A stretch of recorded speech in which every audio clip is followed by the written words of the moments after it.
hot dogs. All right, so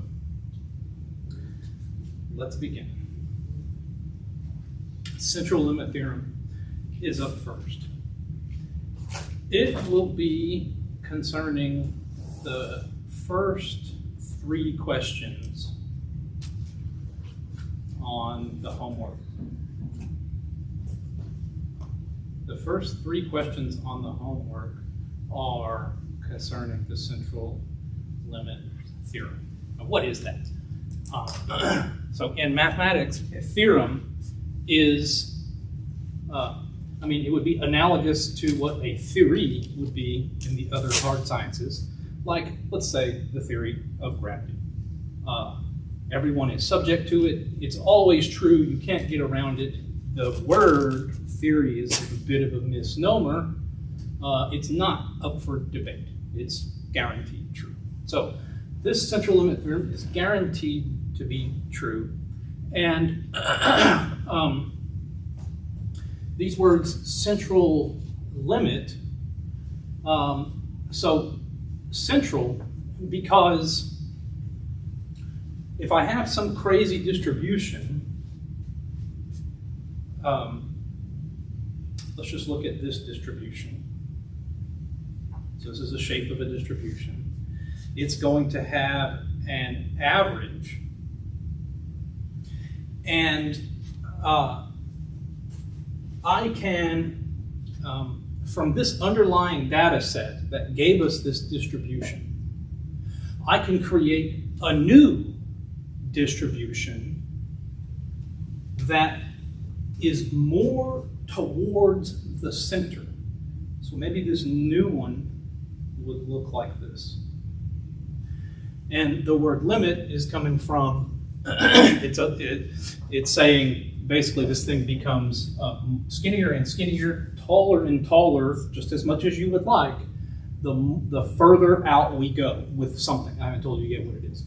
So everything's going to get squeezed towards the center. Now, remember what geometrically what the standard deviation was. The standard deviation in the normal curve was the distance from the inflection point to the center, to the mean. So this distance right here is a standard deviation. This distance right here is a standard deviation. So when I'm labeling these things at the bottom, I'm labeling that point right there on the horizontal line. It's a z-score. And the name of that z-score right there is this amount plus the standard deviation. So all it did was just move over by 1 standard deviation. Then if I start applying this central limit theorem to some distribution, what happens to my standard deviation? It gets smaller. What happens to the mean? Stays the same. Okay.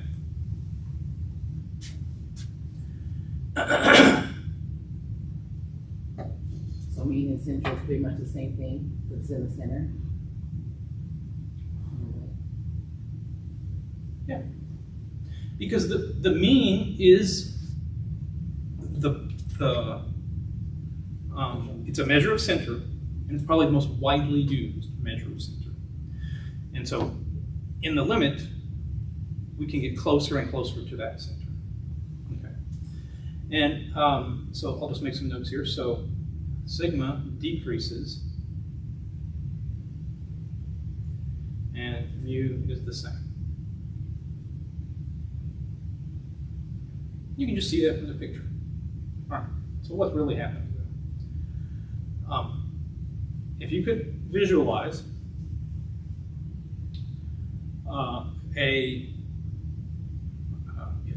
if I had a bunch of raw data, so maybe it's I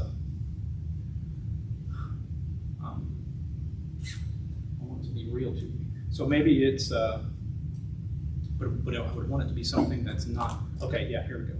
So housing values in DFW in thousands of dollars. Okay, so I mean, if you're so there's some out there that are 50,000 and 80 and 180 and 260 and there's $1 million houses and so on. And there is a whole bunch of housing prices. It could even be the case that, in fact, let us just assume that somehow or another, maybe I had access to the county tax assessor rolls, and that this set contains all of the housing prices in Dallas, DFW. This set will not have the normal distribution. It is not normally distributed. Okay? It will very much be skewed to the right. Because the majority of the housing values will be down here, but there will still be some out here just as expensive as you want. Okay? And there will still be some down here that are very much undervalued or low value, but almost all of them will be right here. Okay. And so that would be skewed to the right, and this would not be a normal distribution. So I can't do what we had been doing like last week, where we were using the normal calculator to answer questions. Like if I wanted to ask, what was, the 5%, what housing prices in the lowest 5%? I can't do that because it's not normal. But what you can do with this central limit theory is you can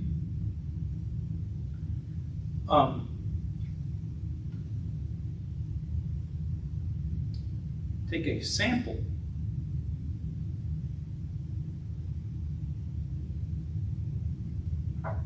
of housing values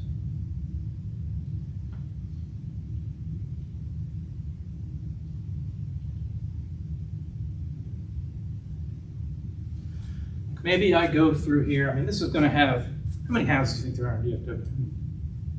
I would say 5 million? probably so.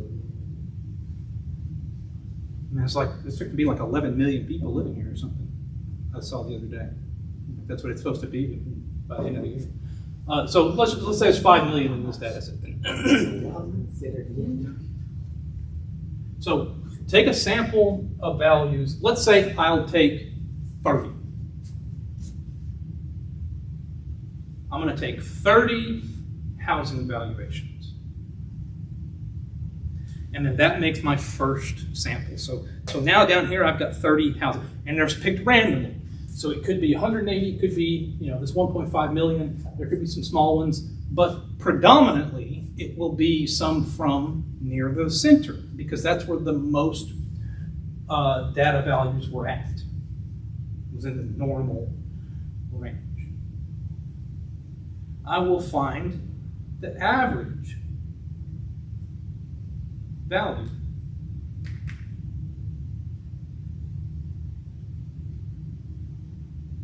of that sample. So let's say let's give this thing a name.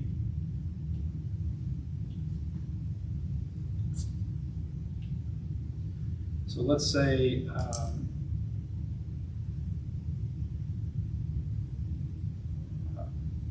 so X1 will be my sample, and in it is 30 values.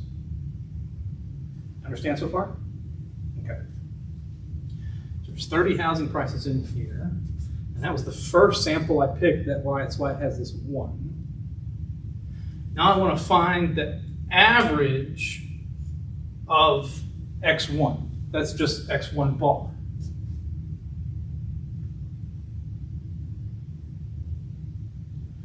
the sample mean of this sample.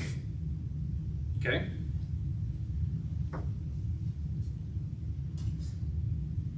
I will start a new data set.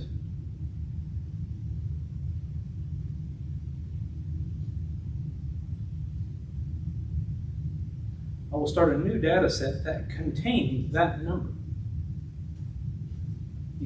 This new set that I'm going to start here will contain this average of those 30 values. And then I'll just repeat, and repeat, and repeat, and construct this new data set that has as its members average values of 30 home prices.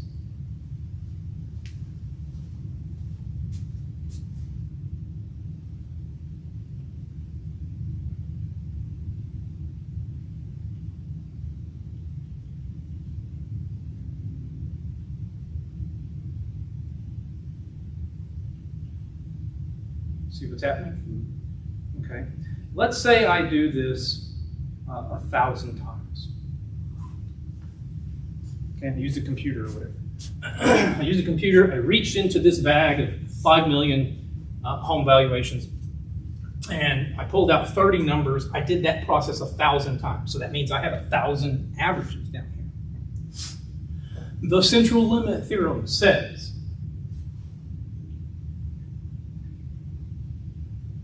that this set is normally distributed.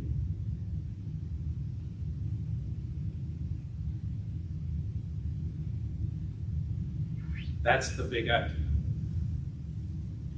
The resulting set of all of these will be normally distributed.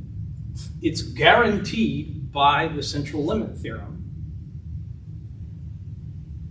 The only requirement to have that guarantee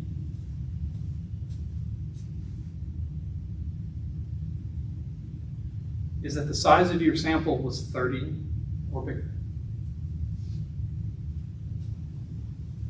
If the size of the sample is 30 or bigger, then the resulting set will be normally distributed no matter what this distribution is.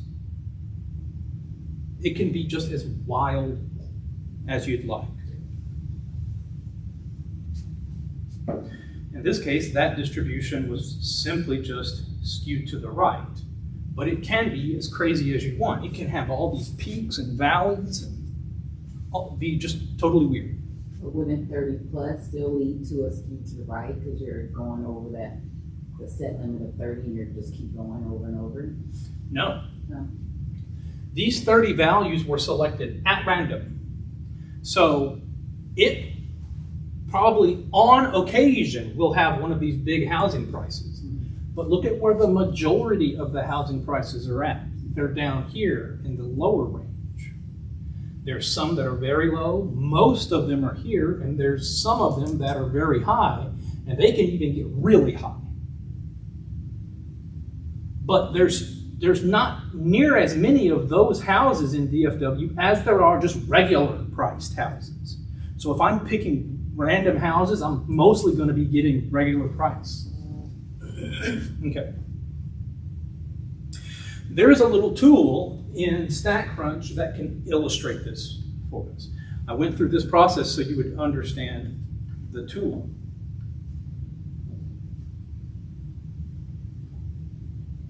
So basically, by just taking the averages of everything, then it makes it. What was the word that you said? It wasn't. Will make it more of an even. More of a Makes it normal. curve. Makes it normal. That's what it was. You get a normal distribution. Okay, so that. All right. The new distribution that you get is called the distribution of the sample mean. Distribution of the sample mean.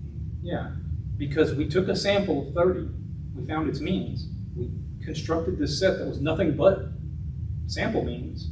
Its distribution is normal. Mm-hmm. And that's because, well, what makes it normal then? It's just a force of nature. It's just one of those things that you wouldn't, like there's no reason to believe that that would have happened.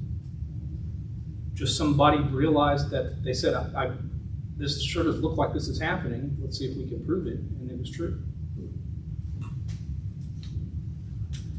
So, you don't have to use this tool, but you can always do it if you want to help illustrate for yourself, to help convince you that it is true.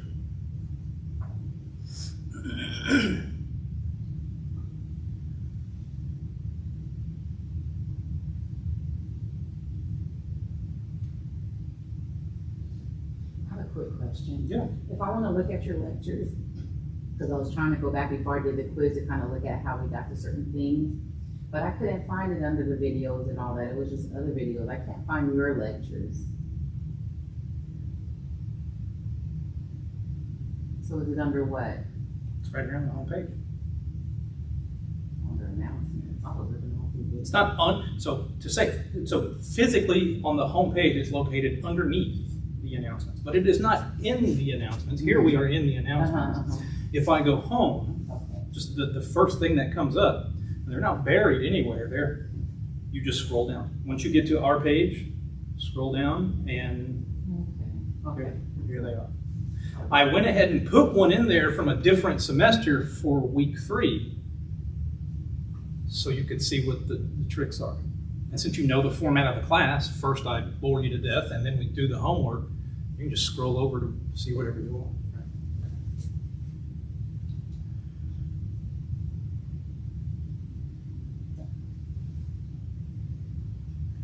So let me get StatCrunch open. I'll show you this little tool.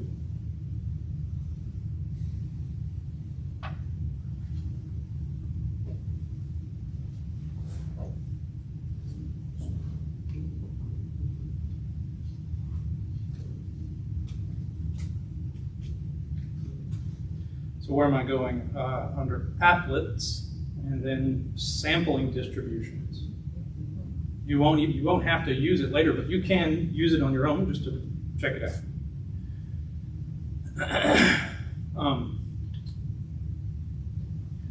Let's do, well, we'll start off with a right skewed distribution like what we were looking at a minute ago. And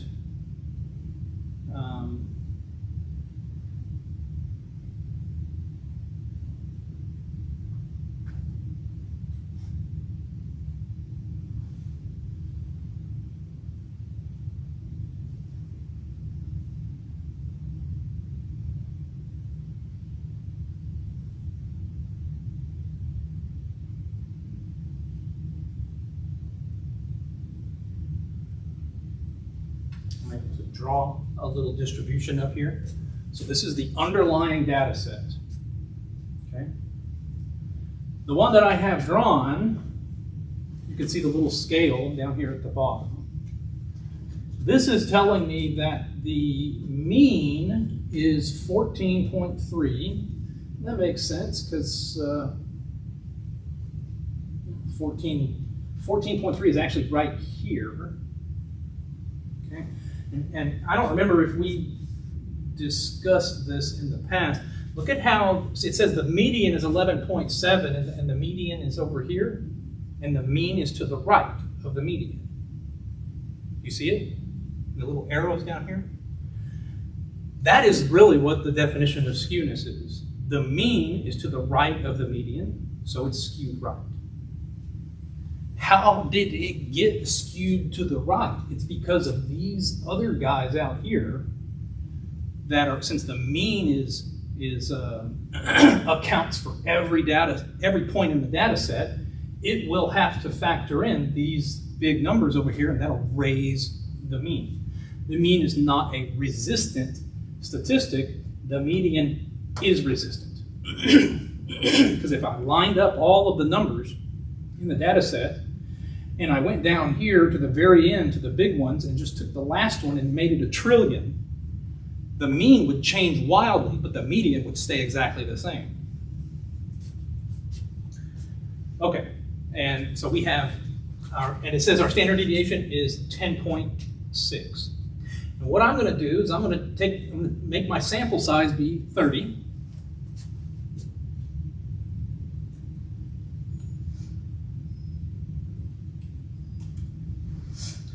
Okay.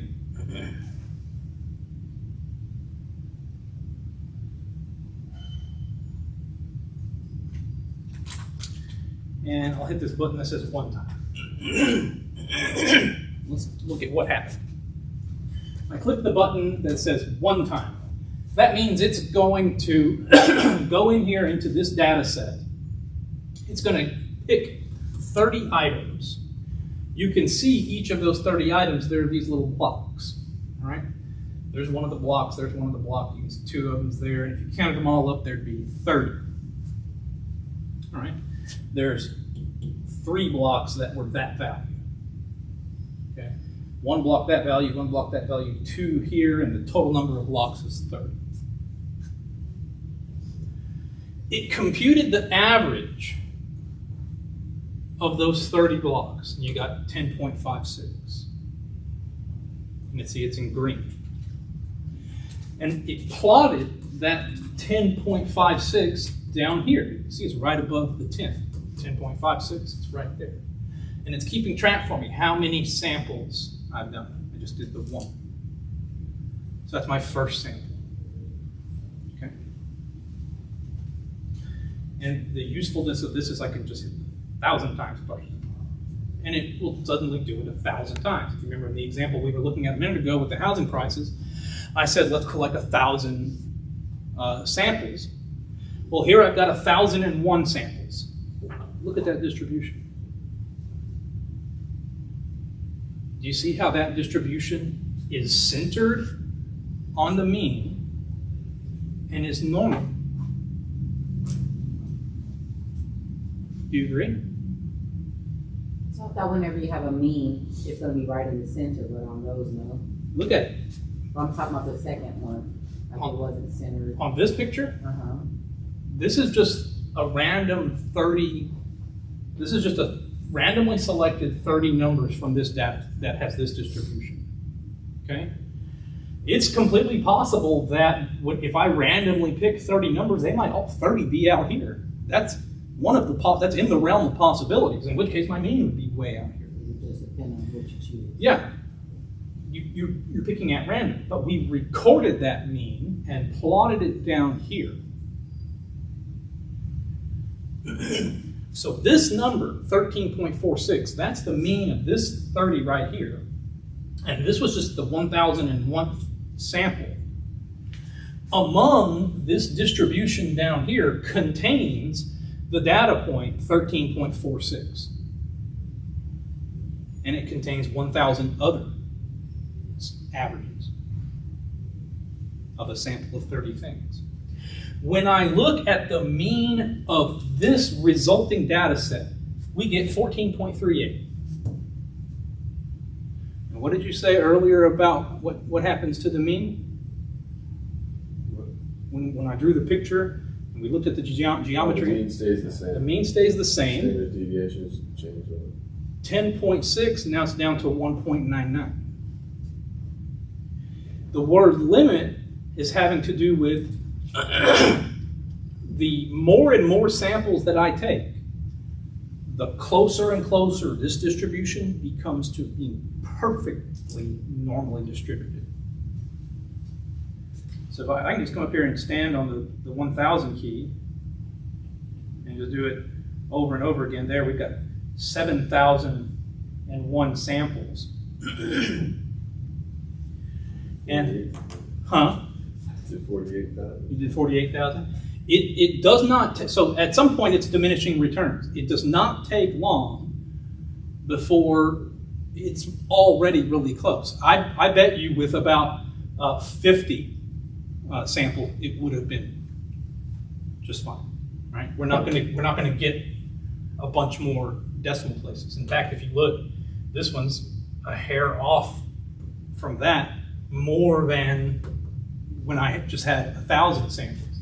But in the central limit theorem tells us that the more and more times I do it, the closer and closer we get to a normal distribution. There's 23,000 samples. It's not really getting any better from here. Now, we agreed that the standard deviation had to go down. It would be nice to know how much it went down by. In other words, if we're going to make the observation that the mean stays the same, okay, then that means this new mean, this mean of this distribution, is just equal to whatever this mean was. That's easy. But the standard deviation of this new distribution, I'd like to be able to write down what this number is in terms of this one. In other words, how are these two numbers, what do I have to do to this one to get it equal to this one? Increase your sample size. I'm sorry? Increase your sample size. No. No matter what I do with the sample size, this will always decrease. In fact, the bigger my sample size gets, the smaller this will get. If I increased my sample size all the way up to 5 million, whatever the size of the data set is, then that means I'd be picking the entire data set every time. I'd be taking its average. Well, since I'm picking the same thing every time, I'd get the same average every time. So I'd end up down here with 23,000 of the very same number, and that would have a standard deviation of 0. It would be 23,000 of the same number. How much does that change? It doesn't change at all. The sample set you say is 23,000? No. In the example with the housing prices. 5 million houses, right? 5 million numbers up there. Yeah. If I go crazy with it and say, let's take a huge sample size, all 5 million. The mean that I would get would be the very same mean as this one to the infinite decimal place. The standard deviation that I get down here would be 0. Why? Because every single number in this collection down here is identical. You're picking the entire data set the same way every time.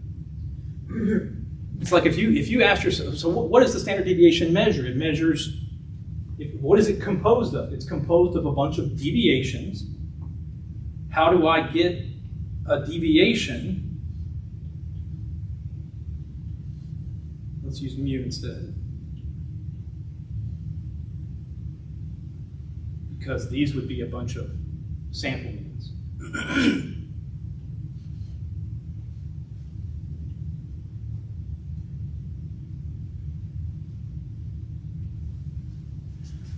This would be the set at the top, the 5 million houses. It has an average housing price. Okay, there it is. X bar, well, my sample was exactly the same set as the 5 million houses. So this number would be 0. The deviation would be 0. And this would be my first sample. And here's my second sample. It's exactly the same. And you would have a bunch of deviations that are all the same. And they're all 0. 0 squared is 0. And 0 added to itself a bunch of times is 0. And you can divide by whatever you want, and it'll still be 0. And that makes sense to us because if I have a collection of numbers and they are all identical, and I ask you how much has this set changed, it hasn't changed at all.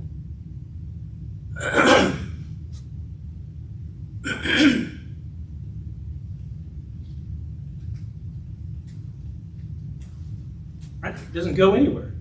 There's no deviation at all in this set. Is it clear? Okay.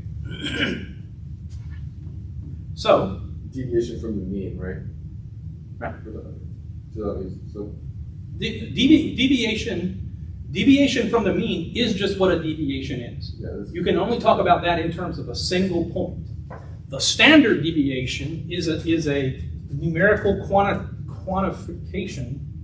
The standard deviation tries to account for all of the points. How much do all of the points deviate on average from the mean?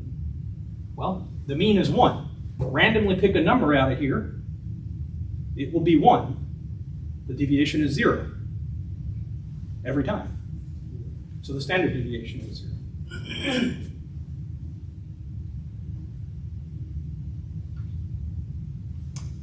Got a calculator? Take this number, the standard deviation up here, 10.6234. Yeah, that was the original standard deviation. Divide by the square root of 30. So it's 10.6234 divided by a number. And what is that number? It is the square root of 30. 1.9. So almost the same. Yeah. And Well, yeah, it would be if you round it up to the. yeah, in the limit, they're identical. The central limit theorem tells us that if I did this an infinity number of times, that this number would be exactly that number, and that this number would be this one divided by the square root of the sample size. Okay. So,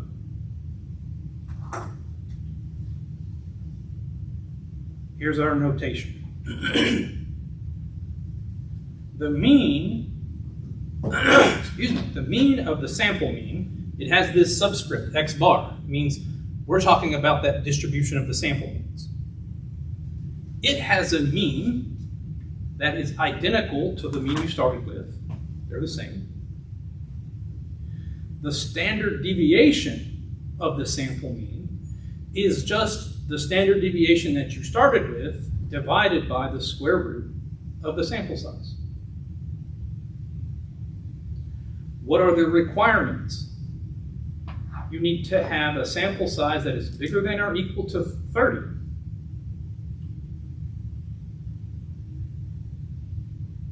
Or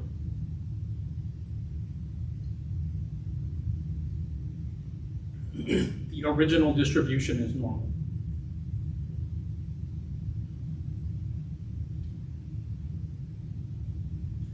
If the original distribution is normal, you don't even have to pay attention to this n bigger than or equal 30. It can be whatever you want. You can n be 2. And the thing you'll wind up with will be normal. But if your original distribution is not normal, you must have n be bigger than or equal to 30. If those conditions are met, then you know for sure that the distribution of the sample means has these parameters. We wouldn't call them statistics because they're about the population. We would call them parameters.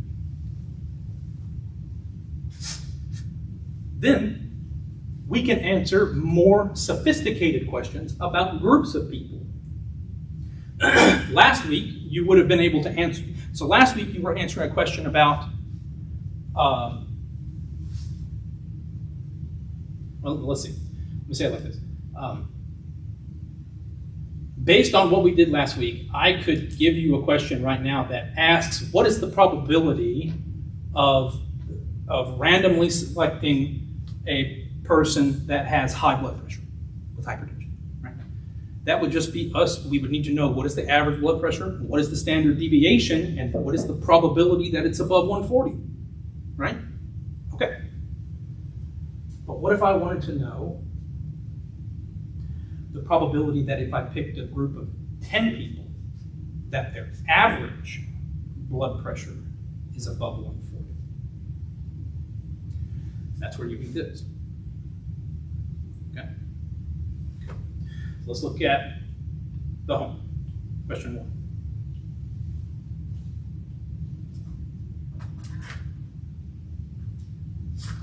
That's pretty much the spirit of what they're going to be talking about in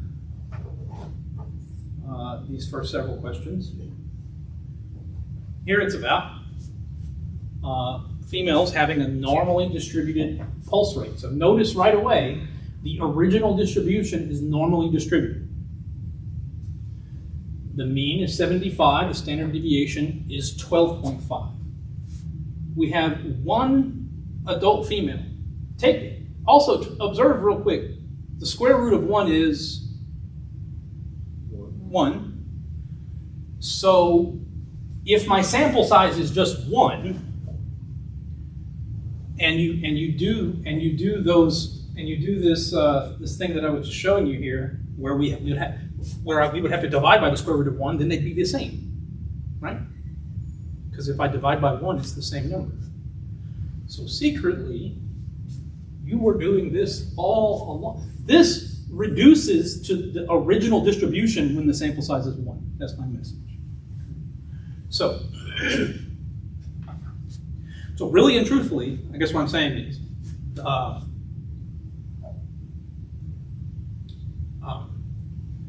this idea that this is the number I need in the box for the standard distribution is really where it's at. And when we did it with a sample size of just 1, it was the special case where we didn't even have to type that part in. Okay? This thing has a name. It's called the standard error.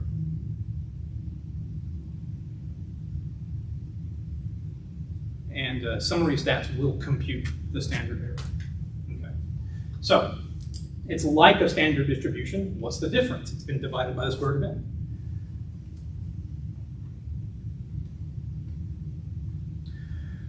All right, so I'll get out my normal calculator, because here my sample size is 1. It's a normal distribution. So I'll put in my mean of 75, my standard deviation of 12.5, and find the probability that the pulse rate is less than 81.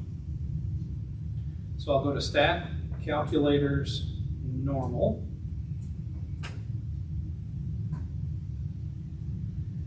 And let's see, 75 and 12.5. So the mean is 75 beats per minute with a standard deviation of 12.5. And we wanted to know the probability that the pulse was less than 81 beats per minute. So I have the right inequality. I can just type 81. When I press enter, it will shade an area that's on this left side. Well, I say side. It's to the left of some pulse. It's to the left of 81 is where it shades. This makes sense to us because 81, that's bigger than the mean. So it's got to have at least half of all of the observations and then some more. Okay. So the probability that that occurs, 0.6844.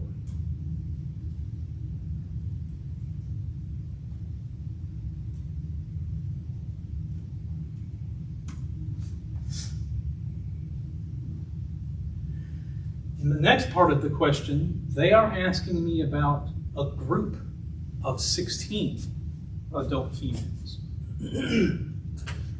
It's the very same 81 that they're curious about. But we observed earlier that what's going to happen? The standard deviation will be smaller on this other distribution. But the 81 is still in the same spot. Let me draw a picture.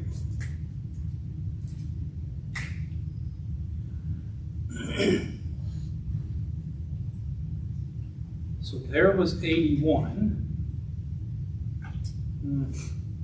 Do it like this. There's my original distribution. Right? There's the mean. The standard deviation will get smaller, right? And the mean will stay the same. So my new distribution has got to get skinnier, closer, more central on the mean. However, the area still has to be the same. That means it has to get taller. The area still has to say the area? The area under this curve has still got to be 1. So okay, yeah, from last week it always has to be 1. Always has to be 1. So if I'm going to take this thing and deform it so that it's skinnier, to keep an area of 1, it's got to get taller. So my new distribution might look like this, but not so awful near the top. Mean stays the same. Mean stays the same, standard deviation got smaller, But the 81 stays there. 81 stays right there. So, okay, so the beats per minute stays where we So- want it to be. Is the probability gonna go up or down? Probably different. Hmm.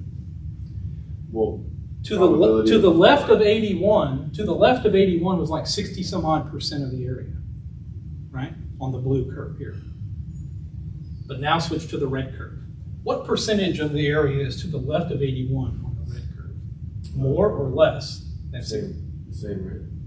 Well, Well, same percentage of the area, you say? Look at how every number in the middle is included. All that's not included is this little tiny tail. So it'd be more. You would have more of the area to the left of 81. When you're thinking like this, think towards a limit. What if I got stupid with it and said, let's do a sample size of 3 million? It would be so skinny, it would be ridiculous, and it would be so tall, there would be hardly anything going on out here. And that, it makes sense to you. If you had 1 million women and took their average pulse, the probability that it's less than 81, pretty good, right? That would be a very strange group of 1 million women, so that their average pulse was bigger than 81. Remember, the mean was 75. So, we're expecting a probability that increases.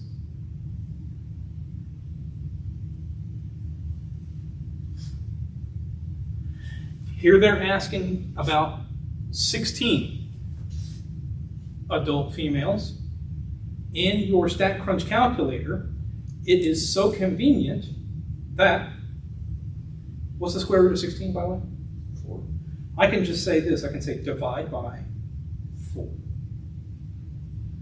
And I don't even have to do anything outside of writing the computation in this box. So if mine's 25 adult females, then that'd be 5 for me? Yeah. 5 by 5.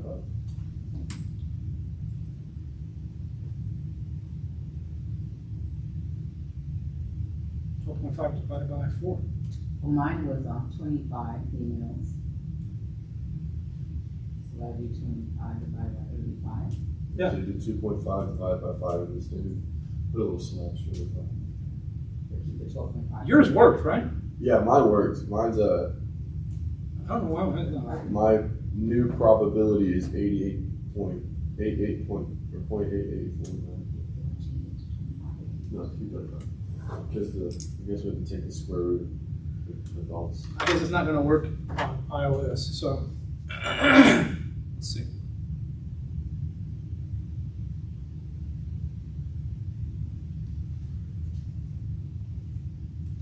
This is called hard coding it. I don't want to hard code it, but it gets the job. 97%. 97% of the time, a group of 16 women will have a pulse that's less than 80.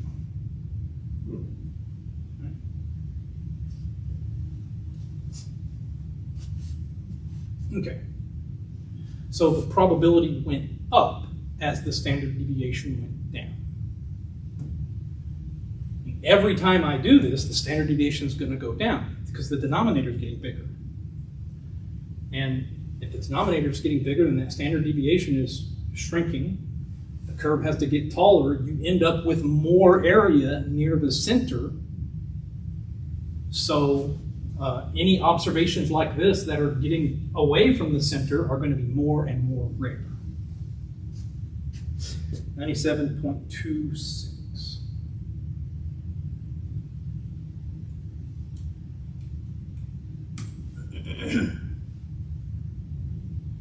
Why can we use the normal distribution in part B even though the sample size is not 30? What was your question? Part C. Why can the normal distribution be used even though the sample size does not exceed 30? Normal distribution was the standard deviation, right? Or what's the normal distribution? The normal distribution Oh, that's the whole is thing. that That's the whole curve. thing. Okay, yeah. That's all it is. A distribution is the shape of what its histogram would be. Yes, okay. Okay. Yeah. And the normal one is that bell curve. Why was I able to do part B using the normal calculator? What is it that guaranteed for us that this new distribution would be normal? Because after all, I didn't use 30 adult females, it's only 16. What was that other option? It was either bigger than 30 Or normal distribution. or the original distribution was normal. And that's what they told us from the very beginning. Assume that females have pulse rates that are normally distributed. So the reason why is because the original population has a normal distribution. So since the original population has normal distribution, so this is.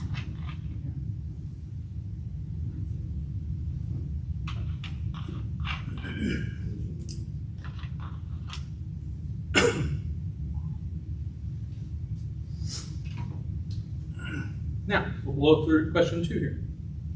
Be careful on this one, because the numbers that they're talking about over here are not the same anymore, they're different. Okay? When you get to this part where they say, well, mine's 25, but yours might be a number that's not a perfect square. You might not know the square root. Let's say this was 26, just for grace, okay? Then, what you can do, evidently I can't on this machine, but what you can do on a regular computer is you could say, whatever that original distribution, whatever the original standard deviation was, I don't remember, let's say 12.5, you can say divide by square root, SQRT, and you can type in these parentheses whatever number you want, like 26.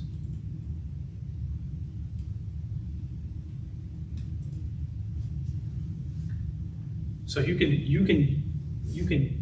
do a square root inside of here just by using you can say divide by, what are you dividing by? The square root of 26, or whatever number you want, whatever it's asking for.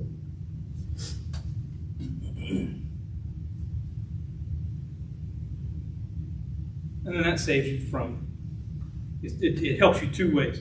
Number one, you're not having to go to a separate machine, and number 2, there's no issue around it because it just carries all the digits it can. Yeah, like 20, like 4.47. Yeah.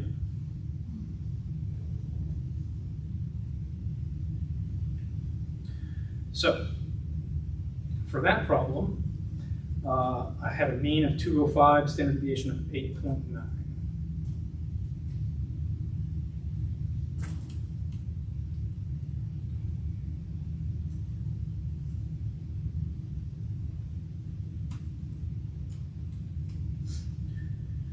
And they want to know the probability that someone can reach up over their head more than 218.4 centimeters. So I have to make this be greater than 218.4. And I get 0.0661. Can you move yours over a little bit? I just want to see if you had a minute off.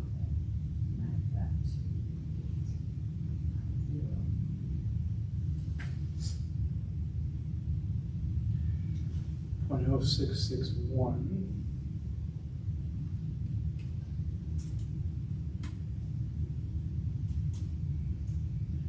Now they want to know the probability for me here, it's 25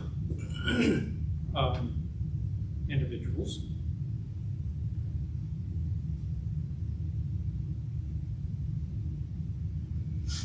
So I should divide by the square root of that number of individuals.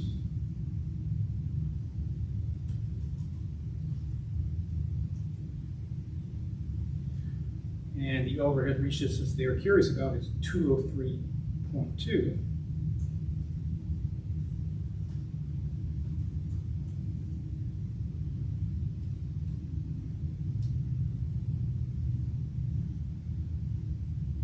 And evidently 84% of people can do that. 0.8440.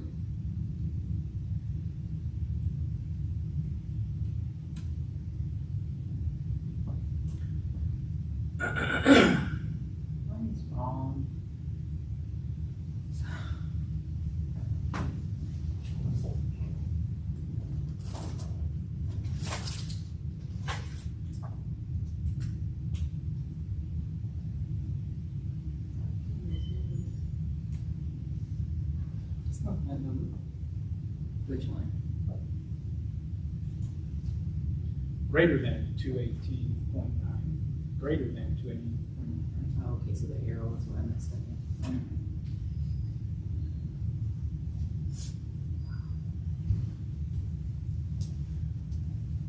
I mean, that arrow is saying, let's look to either numbers greater than the 218.9 or look at numbers less than 218.9. So if it's got less than picked, it's going to shade the region to the left. Why could I use the normal distribution in part B? The normal, the original was normal.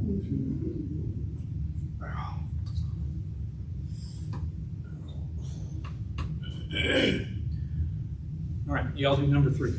Let me know. Yeah, trouble. Number 3 is easy. You already got it. I'm still on 2. The probability is, okay, probability. Now, the probability when he between is greater You just than. gotta change it to between. Yeah. I gotta do the square root, huh? Yep. So. Because your sample size is bigger than 1. And I keep this one and I'll just do slash and then square root. What's your sample size? Square root of 2 of the 218.9. Is that what your sample size is? Oh, the 204. Is that what your sample? Is your sample size 204 centimeters? No. What does the word sample size mean? The amount of The amount of people. How many people are we talking oh, 20. about? 20. Okay. So then, You need to divide by the square root of 20. okay, so Let's put it in parentheses. you said put it in parentheses? Yeah.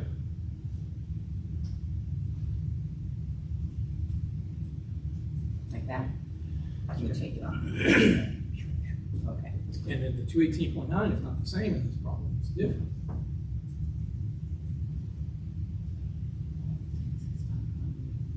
It's greater than 204. So greater than, that would be that symbol. Do I have to put the .00? No.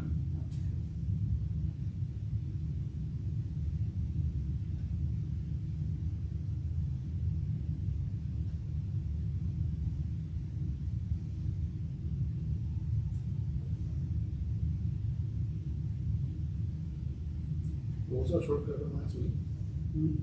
It wasn't, I can't get it smaller, like side by side. You can just hit enter once you type in that answer. You don't Oh, actually have okay. to go click that button. Okay, now choose correct.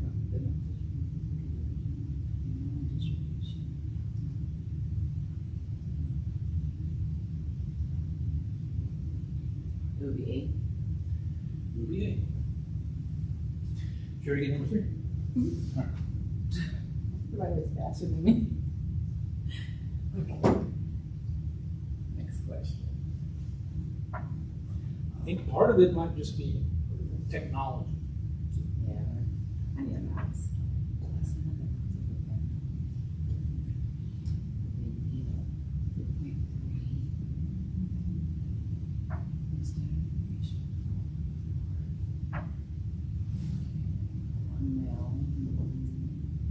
I gotta do the between thing, huh? 0 and 3 kilograms. So we're talking about weight gain in your freshman year of college.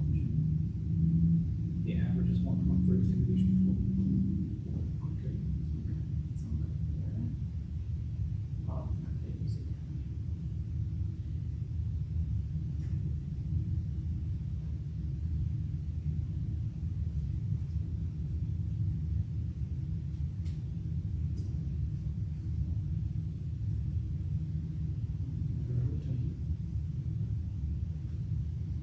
Between 0 and 3.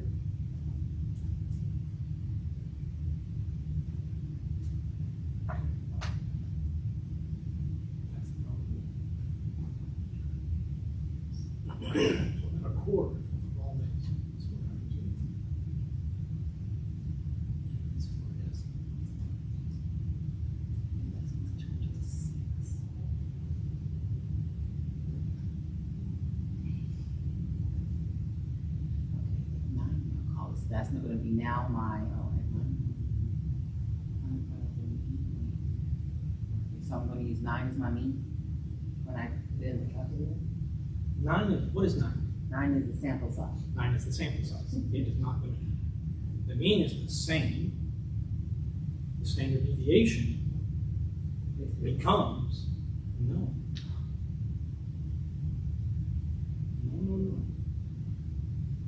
A standard deviation is a measure of dispersion. Mhm. Visualize Mhm. a whole bunch of college students. Some of them will weigh exactly the same. Some of their weight will change a little. Some of their weight might change a lot. It might go up, it might go down. Standard deviation describes for us what happens on the average. Mhm. Okay. And that, look at what the standard deviation was. It was like 4 point something kilograms, wasn't it? Yes, 4.4. Okay. So this number that you just typed in, it's labeled probability. It is a probability. It says to you that if you went out there right now and picked a random freshman male, there's a 26% chance that they gained between 0 and 3 kilograms in their freshman year. Okay. Now we want to go out there and pick 9 males, Mhm. take their average weight, find what the change has been, the average change among 9 of them. Mhm. What's the probability that it was between 0 and 3 kilograms? It's the On the average. 26%. No, Not bad. that is for just one. Ah.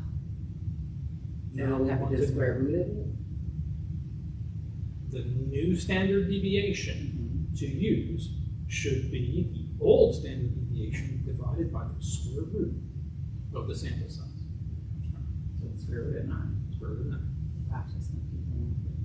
So you head back over to the calculator, go to the very same one. Oh, no. And here, Yes, okay. And it's already got the numbers typed in that you want. Mhm. It saves time. Divide by. And what is the square root of 9? It is 3. It is 3, so we divide by 3. Oh. Mhm.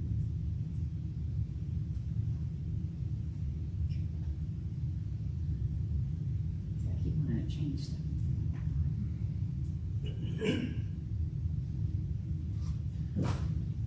Let's take that.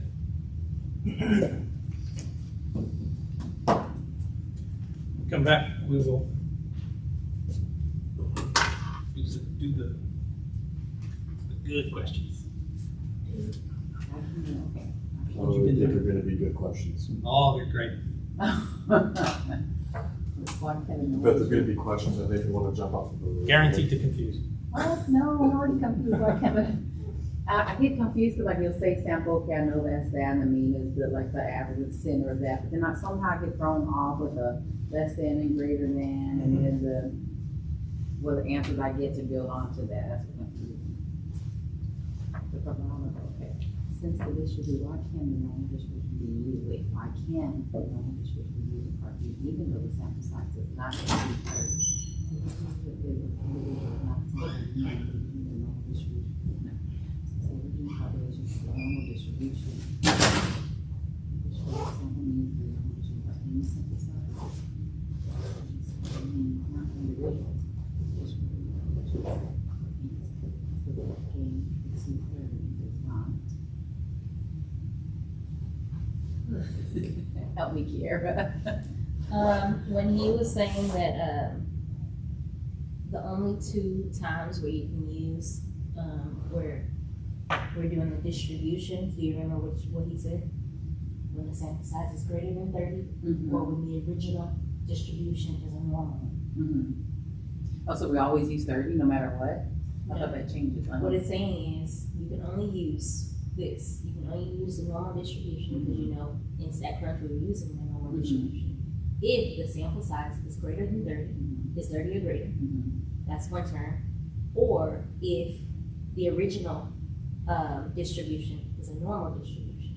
Those are the only 2 that one can use it. So it would So be what B. it's saying is, yours says, assume that the amounts of the weight of the male college thing, is a normal distribution. So if it's normal distribution, it automatically qualifies. Okay. So it's saying since the original, I didn't know you was in touch. Since the original population has a long distribution. So that's the one. Yeah. Okay. This is still confusing. I don't know how you make it look so easy. And I think it's because I need to go back and remember what exactly the mean and standard is and all that, because I get them all confused. And then it's gonna get harder. This is gonna pass. Because really in nursing, we don't use statistics like that. Like, we can raise up and know what statistics say, but we're not the Right. right. We're not doing that. And you know, I wanted to be a research nurse, so that's why I came to do my BSN, but after chemistry, after that, I want to be a research nurse because I can't understand chemistry and this is really hard to understand. I see, yes, statistics. I was nervous about taking this class. I'm surprised I'm passing What because I really don't know what I'm doing at all when I do those quizzes. I only got like an 82, the other time I got like a 70 something. about the midterm? Did you do okay on that? When was the midterm? That was like a week ago, huh? No, I got like a 73, but I'm still making like a B, I think, in this class. I'll see. Yeah, right. I'm like I say above water.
Stop it, up.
Thousands of firearms, parts, and ammunition have been stolen from the ATF. They're getting robbed on Mondays. You can't keep all the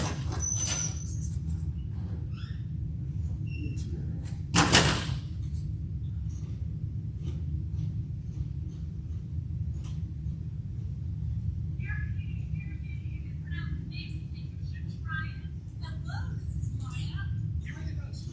He thinks that like I work at work, right? I was just lounging in the sand, just relaxing, having a nice relaxing day. Because he is Kevin.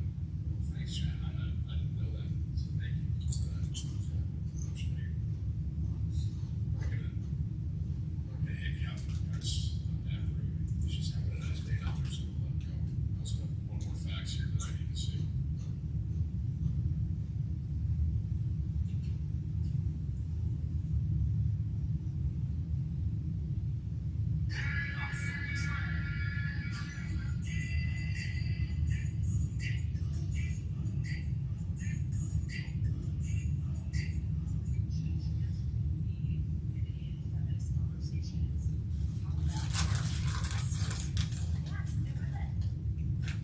What's the question? Trans women or women? I want to come at this from the position of an athlete, which is play semi-pro basketball, semi-pro volleyball. So when it comes to athletic spaces, I don't think that trans women should be allowed into athletic spaces. As female athletes, we work so incredibly hard for the little opportunity there is in women's sports. There's no barrier. There's lots of opportunity in some industries. Call it a barrier. And so it's like you're going to take the little opportunity that we're given. And the problem is we can't compete. We can't. Like, I'm 6 foot. If I go up against a 6 foot guy and I play basketball, then he's going to body me. He's like confidence. Sorry, confidence can't make me bench for a guy benches. Should trans women be included in feminist conversations? How about in women's spaces? Yes, they're women. What's the does not equal pay? No. What's the wage gap? Really quick. I don't think it's a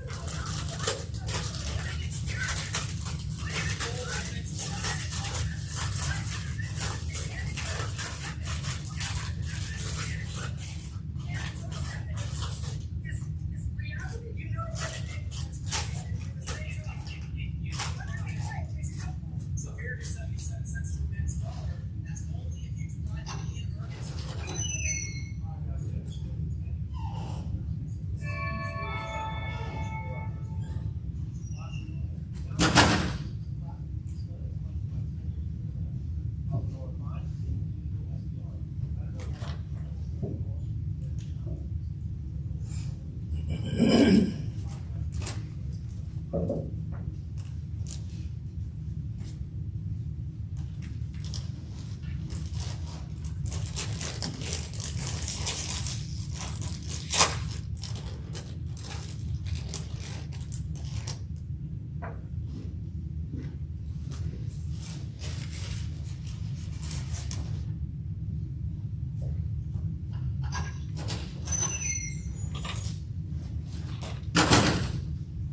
Tell me, think of some blood test that you know what the minimum and maximum values are. Leukocytes, Okay. like blood cells, or So just hematocrit. so Yeah. if you think about that blood test, there's a minimum number. If you're below that, it'll flag it as low. If you're above that, it flags it as high. Those are abnormal. All of the normal readings are here in between those two numbers. Okay? Those two numbers, that bottom number and that top number, is a confidence interval. And it says that all the average readings should be right here, in between here and here. Okay? That if your test result is anywhere between this low number and this high number, probably normal. That's what a confidence interval is. Okay. I will pick some very easy numbers, integers, so that way we can just kind of play with this.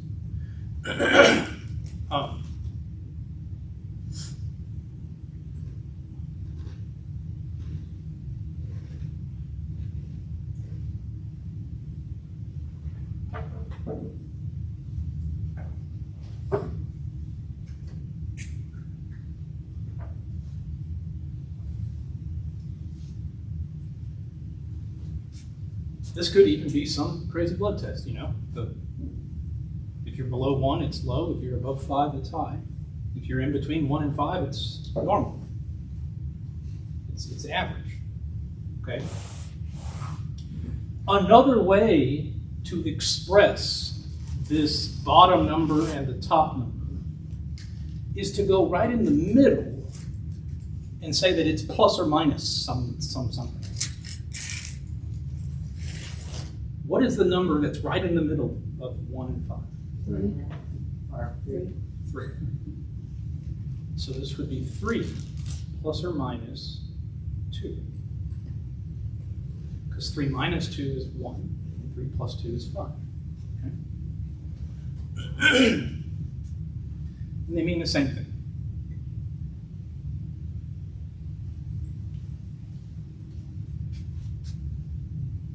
We'll call this the point estimate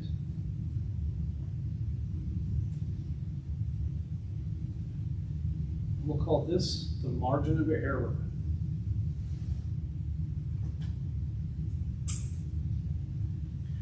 It's basically telling you that for this blood test, they've got to start somewhere, and they'll say, okay, on the average, you should get a 3.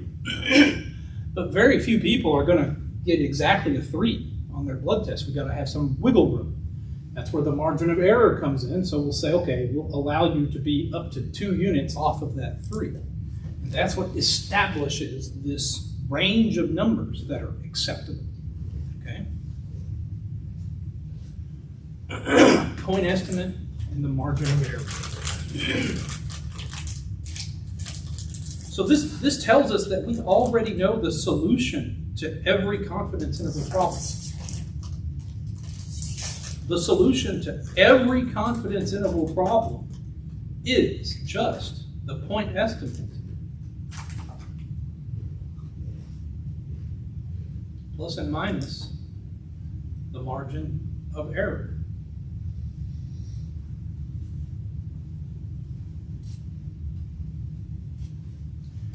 It's like you would be done with the problem if you could find this number and if you could find this number.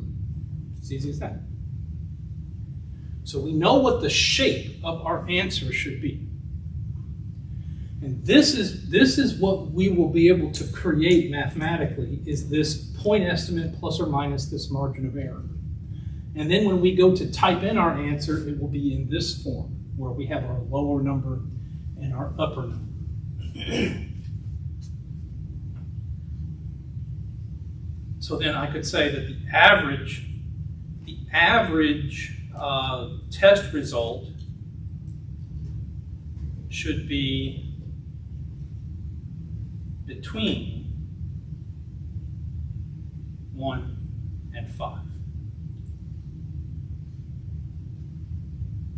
I don't remember if it's brackets or we'll just say less than. The average test result should be between 1 and 5. That's what this string of inequalities tells you. Because look, it's greater than 1, but it's less than 5. And that's it. This is how we do confidence intervals. If you understand all of this, then all that's left to tackle is how do I get this stuff? Okay? Because this is what we will get from our calculator after doing a computation. We would then have to say, okay, I'll take my point estimate, like 3, I'll subtract my margin of error, which is 2, and I'll get 1. And I'll go back and take my point estimate of 3 and add the margin of error of 2 and give 5. And it's those two numbers, 1 and 5, that I'll type into the answer box. Okay. Making sense so far. Good, good. There are 2 types of confidence interval. The first type is about a mean, and the other type is about a proportion.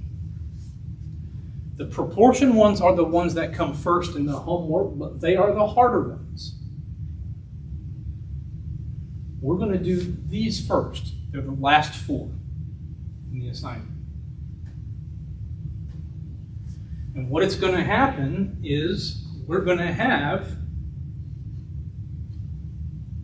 even if you look at the way the answer box is written, it's got a lower number and an upper number, and it's saying to you that mu, the population mean, is living in between these two numbers. So if this were that blood test, then mu, the population mean, would be the average result that you got if you gave everybody that blood test. But we can't do that, right? There's too many folks. The confidence interval, though, will tell us where mu has to live. Mu has to live between these two numbers, and we'll have a degree of certainty that that is true. We'll be able to quantify just exactly how sure we are that mu lives in between these two numbers, even though we can never actually go out and get mu. Okay? Once we work through a problem with mu, then we'll come back and tackle this one that's about a p.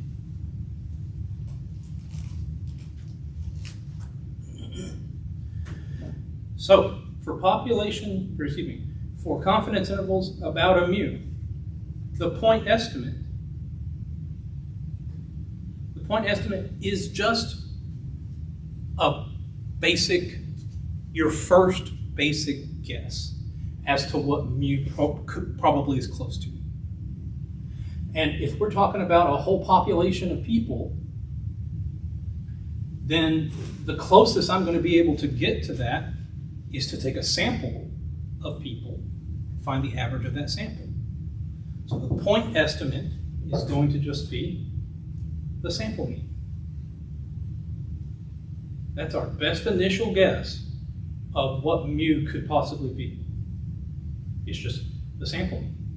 Of course, it won't exactly be the sample mean because we didn't include everybody in our sample. The sample is necessarily much smaller than the population, but it should be reasonably close. In order to be sure that we can make an interval that captures the population mean, we'll need our margin of error. So that way we'll have X bar right in the middle, and then on either side of it, we'll subtract some error, we'll add the same error, and be able to say with, like, for example, 95% confidence that mu is in between these two numbers. Okay. All that's left now is to track down this error. I'll just write error, or E, instead of margin of error.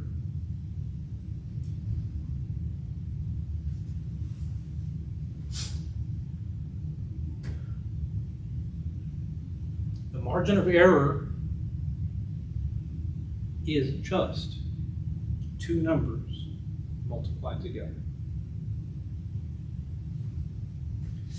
It's just two numbers multiplied together. Let me first talk to you about what is a scalar. What does it mean if I take something and scale it up? It got bigger. Scale it down, it got smaller. How can you do that using multiplication? Multiply by a bigger number. You multiply by a number that's bigger than what? 1. If it's bigger than 1, it will scale up. If it's smaller than 1, it will scale down. If I multiply by exactly 1, it stays exactly the same. So if I take my standard error, remember the standard error was sigma over the square root of n. We were just using it. But just like I don't have mu, I don't actually know what the average blood test result would be here. I also do not have sigma, right? Because you need mu to calculate sigma, which is the standard deviation of the population. So instead of using sigma here, we'll use something that should be a close approximation, which is the sample standard deviation. This is one of our numbers. It's the sample standard deviation divided by the square root of n. That is just one number. It's called the standard error. I want to scale it by this other number.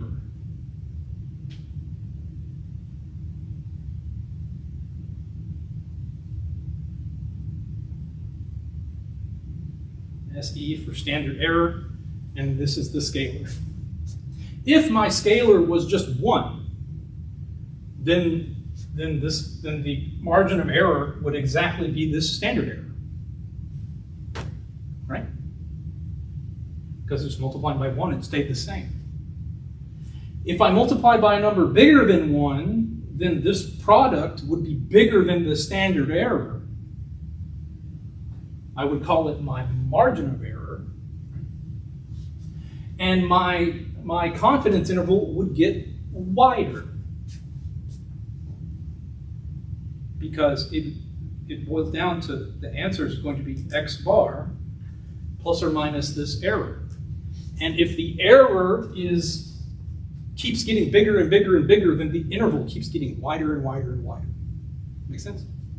All right. So then the trick is, how do I get this scalar? What is it? What does it do? Everything else we know. X bar, easy to get. This number, straightforward. This one dictates for us how confident we should be in the declaration that mu must live between these two numbers. I'm curious. Let's look at let me say it like this.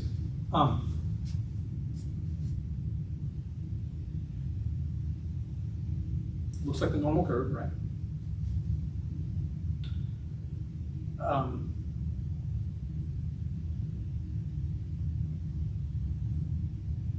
There's 0, there's 1.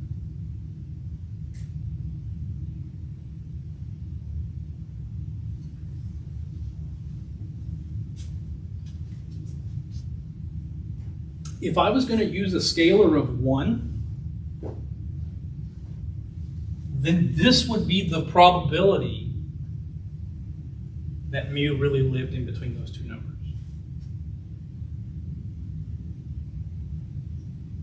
If I was going to use a scalar of 1, then this would be the probability that mu lived in between those two numbers. Actually, I misspoke here. It would be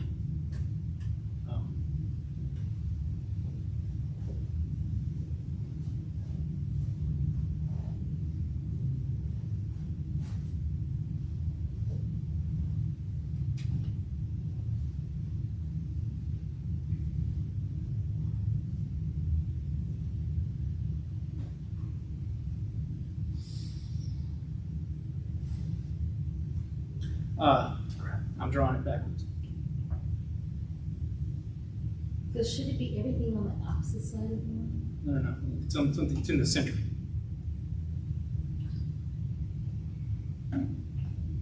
If right there is a number 1, there's 0, over here would be minus 1. This area is the probability. If I used a scalar of 1, the positive number here, then this is like about 68%. Okay? So if I just said point estimate plus or minus that, then it'd be, and I use those as my two answers, there'd be a 68% chance I'm right, that mu really does live in there.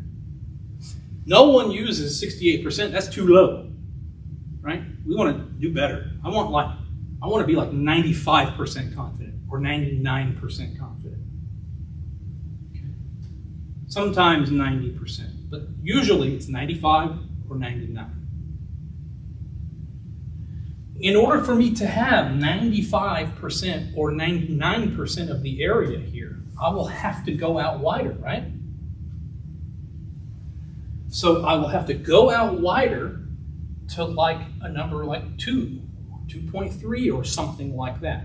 And then I will have 95% of the area here, and that 2 or 2.3 would be my scalar.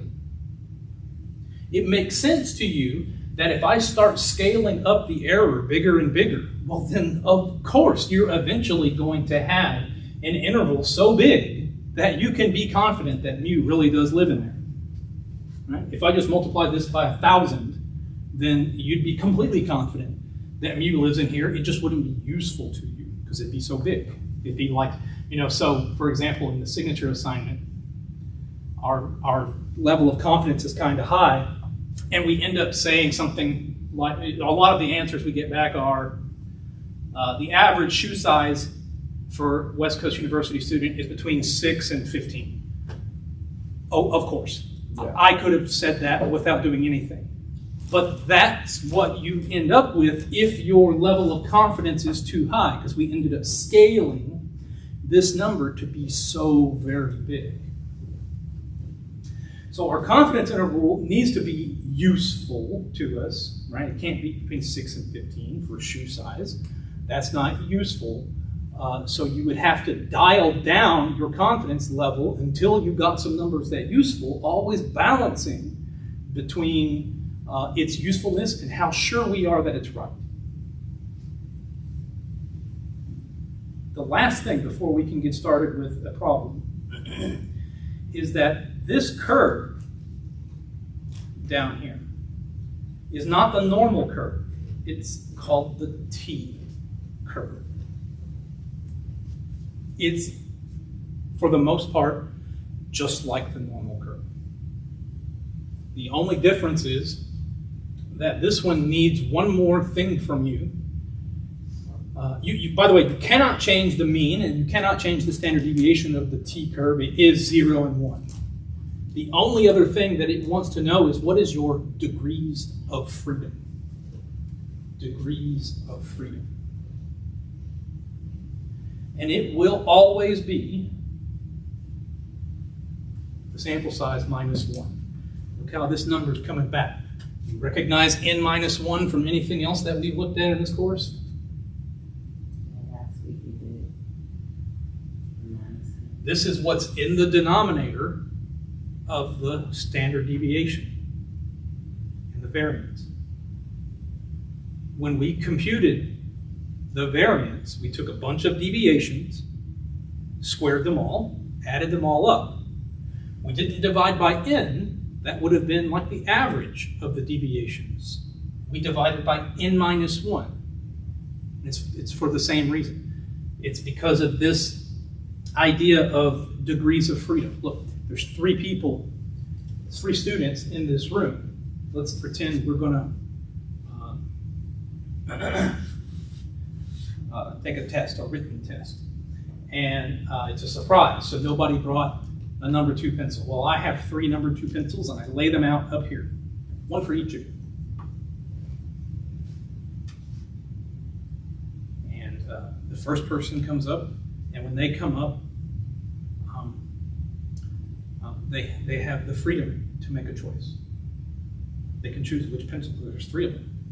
So they pick the one they want and go sit back down. And the next person comes up, and there's more than 1 pencil there, so they have a choice of what pencil they want. But when the last person comes up, they don't have a choice anymore. They have no freedom to make a choice. They are stuck with that pencil that was left over. For 3 people selecting 3 pencils, there are only 2 degrees of freedom. There's only 2 places where you can have a choice. Okay? It's the same principle here. Whatever my sample size is, I subtract 1 because the last person doesn't have a choice, and then that's how many degrees of freedom. we have.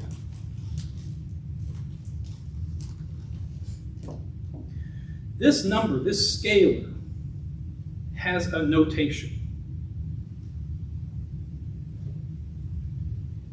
It's all of this stuff. T sub alpha over 2. It's a little lowercase t, just like on the normal curve, you had a little lowercase z. Here it's a little lowercase t. And the alpha over 2 is trying to tell you about how much area you have over here to the right side of it. Okay?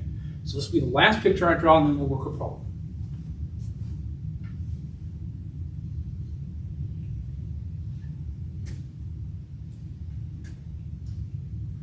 This region in the middle is called the confidence level. It's how confident we want to be in our result. I said earlier in the last picture, I said this area here in the middle was the probability that our confidence interval contained the mean. It's our confidence level. And I'm telling you that this area right in here is 1 minus alpha. This is a Greek character, alpha. It's a lowercase alpha. If the area under the whole thing is 1, but this part here in the center is 1 minus alpha, how much is in each of these tails?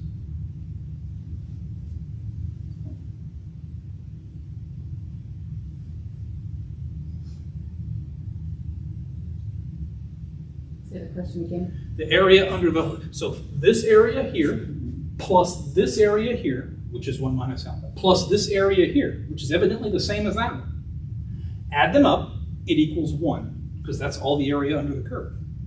My question to you then is, what is this area? So I would subtract, or I would take the confidence level minus 1 and then divide it by 2 and you get the area of both of them. Well, you would get the negative of this area. If you took this and subtracted 1, you would get the negative of this area. So You need to take 1 minus this minus, area, yeah. because 1 is the whole thing, Right. minus this part in the middle. So 1 minus this is what? 0. No. Whatever you get. Oh, 1 minus that would be the area of the size. 1 minus these symbols. Would be the area of both of them. Use the name of these symbols. Take it back to just algebra. I'm calling this an alpha. What is the answer to this problem? Distribute the negative. Distribute the negative. What happens? -1 plus alpha. Right? Okay. Then it says 1 minus 1 plus alpha. Now what? Just be alpha. It would just be alpha. So these two tails together add up to alpha. And you said to do what now? Divided by 2. Divided by 2. So this area must be alpha over 2. That means this one would be alpha over 2. And when you add up these three areas, they add up to 1. This point we will call T sub alpha over 2. It has this subscript of alpha over 2 because this notation convention says that this quantity should be whatever score puts this much area to the right. This is a number. How much area is to the right of it? The subscript is how much area is to the right of it. Okay? And it is this number, T sub alpha over 2, that is getting used right here. The error is the product of these two numbers. That's it.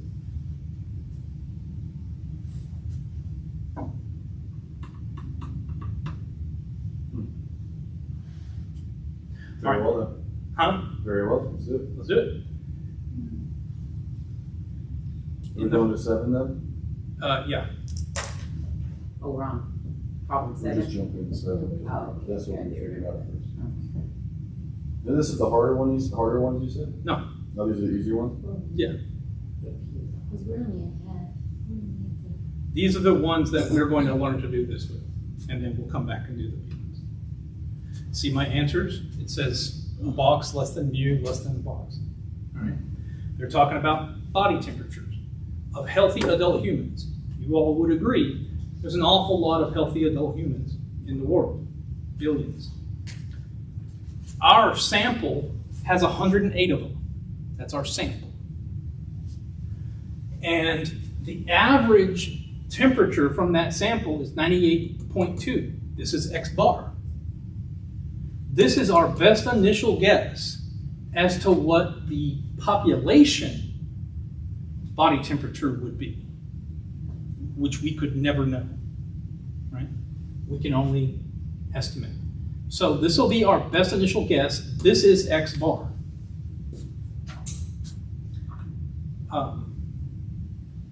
And the sample standard deviation is this 0.64. Okay, so that's lowercase s. N is this 108.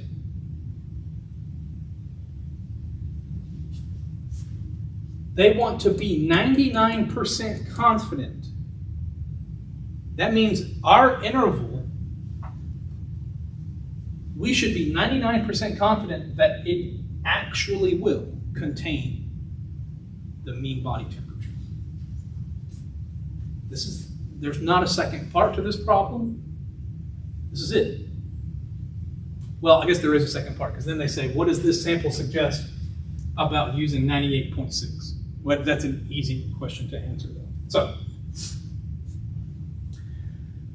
it's just, I just need the 4 things. I need the, so my N is, let's see.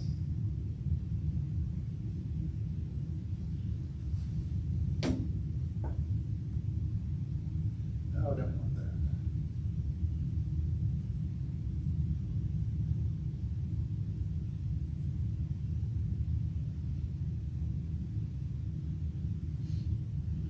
My N was 108. And I accidentally closed the hole. Oh, here it is. My N was 108. And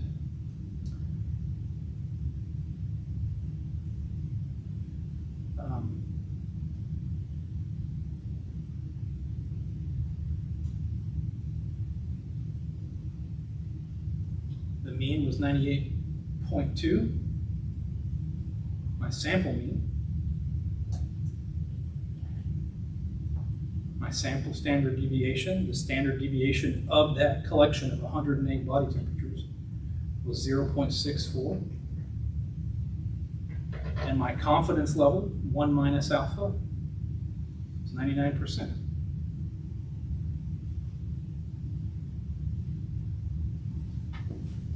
With these 4 numbers, I will answer the question. Let's do the easy part first. Remember that the answer is simply the point estimate plus or minus the error. But that error is just the product of 2 numbers. It's t sub alpha over 2 times the standard deviation divided by the square root of n. This I have. It's right here. S, I got it. It's right there. N, it's 108. The only thing that's missing is t sub alpha over 2. What you looking at? I was looking at your question. I was comparing what you had compared to your question.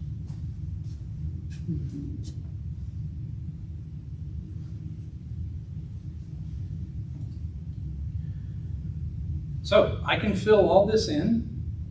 It's 98, the answer is 98.2 plus or minus whatever that is times 0.64 divided by the square root of 108. All I need to do is find this scalar, Because this scalar will tell me how wide to make my interval. That scalar depends on alpha. This was t sub alpha over 2, and it gets fixed in position by whatever 1 minus alpha is, which is 99%. So once we find the answer, we will be 99% confident that the mean body temperature really does live between those two numbers. To make that happen, I need my T calculator.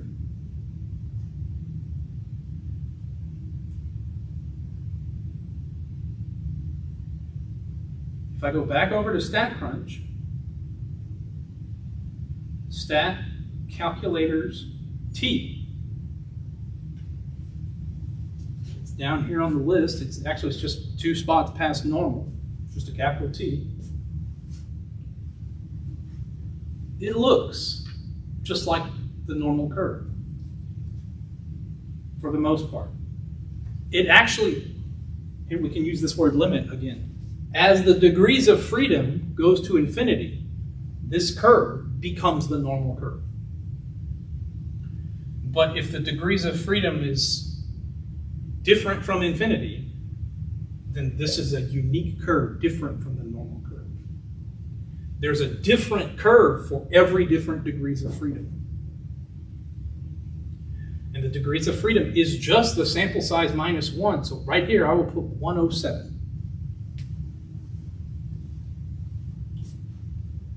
My degrees of freedom is 107. I'm going to put it on between, so I can tell it the area between. I can tell it what 1 minus alpha is. I'm just going to put in 99% here in the area.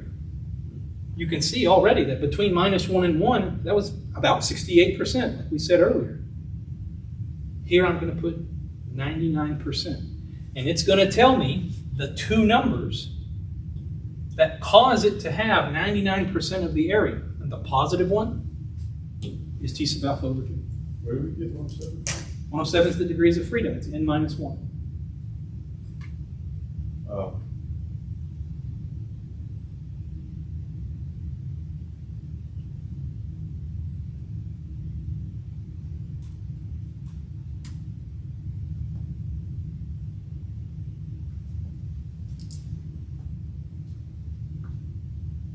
And you said it's a positive number? Yeah. It turns out it doesn't matter which one you use because, I mean, even if I put a negative here, it'll be a negative times a negative. It's going to switch back to positive.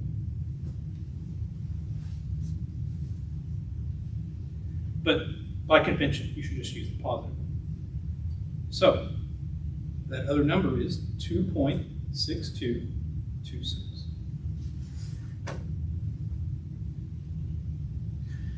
There's my confidence interval.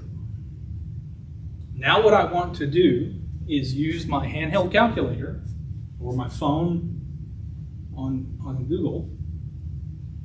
I want you to use the Google calculator. Or you can use anything that for which you are confident that you can make this computation correctly. Okay? My strongest recommendation is that you start with the error. Compute the error and write it down to 4 decimal places. I want to rewrite underneath here, 98.2 plus or minus, whatever, and I'm going to keep 4 decimals. Okay? So we're gonna do, so we gotta find 0.64 divided by square root of 182. I'm going to do that first, yeah. 0.64 divided by the square root of 108. I get a number. It's like 0.06158, blah, blah, blah. So right now I've got 0.06158, and that's what this part is. Now I should now I need to scale it to be 2.6226 bigger than what it was. So times 2.6226. I now have my margin of error. My margin of error is 0.1615. And then multiply it by that, by 2.6226, you said? That's what scale does.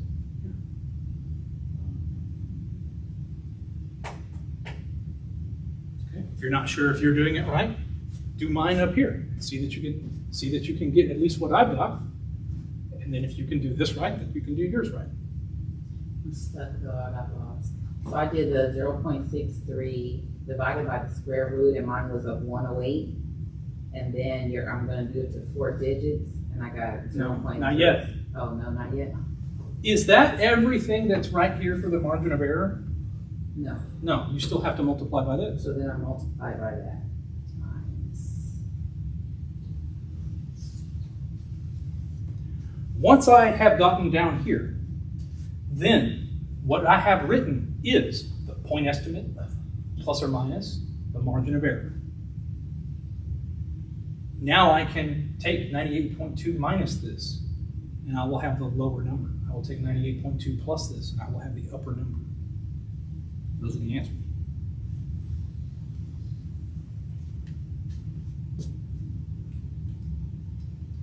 Do I have to round this? Not until, so here you round to 4. Mm-hmm. Then you perform the computation. Then you round it like however they have in the instructions. Maybe they say 1 decimal, maybe they say whatever. So after we get that number, the point, the round to 4 decimal points, then we just do plus or minus 98.2 for both. So make sure we do it right. 98.2 plus or minus Yeah. this. Yeah, So we go 98.2 plus that, we get the left one. get the right one. That's the right one? The bigger one, Big one was the one, right? of course, Okay. because this is a big number. It's greater than all these other. Oh. Yeah.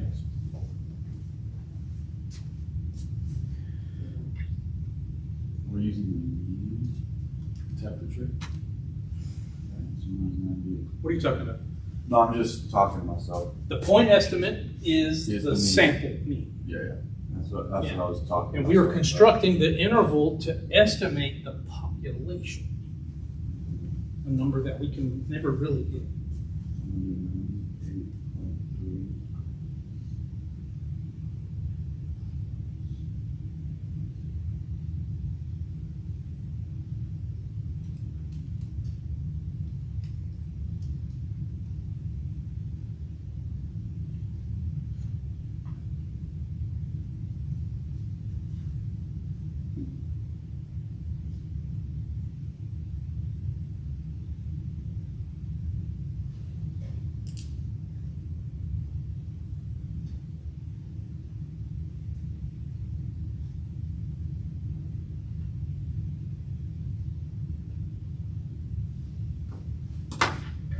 That's my problem.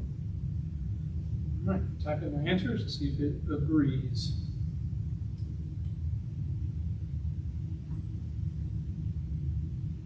Look at the positive on the left block. It's oriented just like, so there's 2 ways to look at it. First of all, it's oriented like a number line, okay? It's oriented like a number line, so smaller numbers go on the left and the bigger numbers go on the right. Secondly, it has the inequalities right here. You can read them. If you just deleted the part in the middle, then the smaller number needs to be less than the bigger number.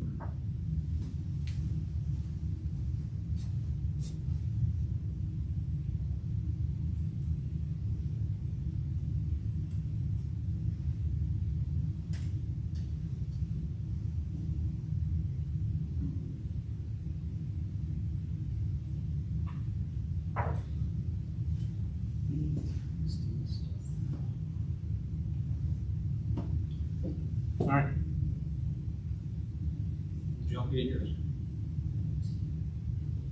Okay, Riley. All right. Let's hit check. Let's hit check. No. It's one of my responses is incorrect. All right.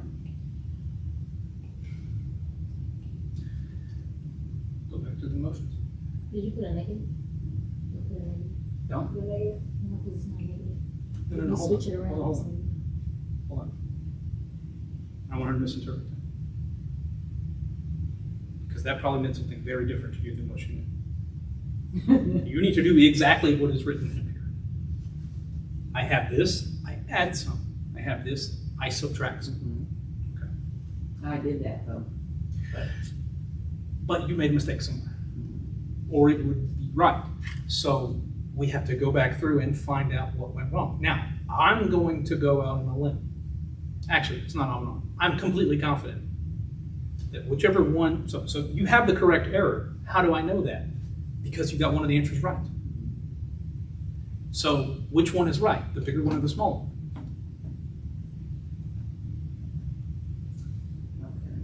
When you computed the correct one, whichever one got right, Does it show me? you added the error correctly. And on the other one, you didn't add the error correctly. In fact, on the other one, you probably said error minus the point estimate, which is a classic mistake.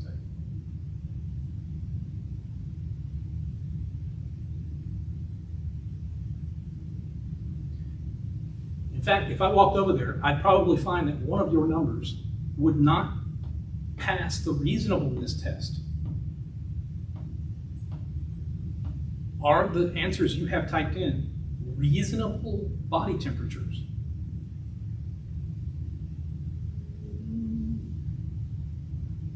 Oh, on the low side. On the low side is a reasonable body temperature? No, No, because it's low. because it's low. Is it like dead person low? No. No. What is it? I got one is 98.041. Well, I have a negative. Well, that would be out of it, but it's 98.041, and then I have a 98.359. What are you talking about this negative? No, I took out the negative though. That doesn't make any sense because there's no negative to take out. Am I getting this thing? It's because you are saying error minus the temperature. Do not do that. That's not what this says. This says point estimate minus error. It does not say error minus point estimate.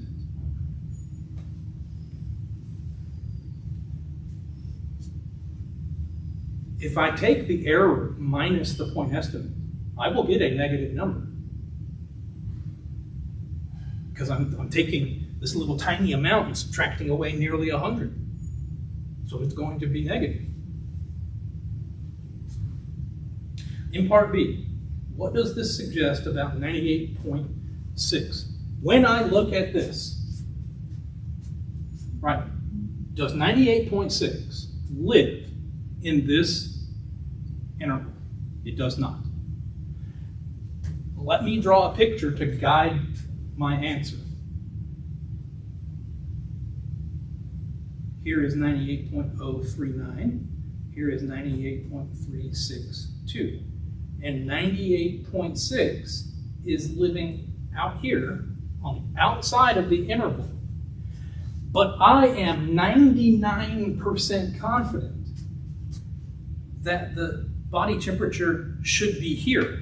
So do I want to say, what do I want to say?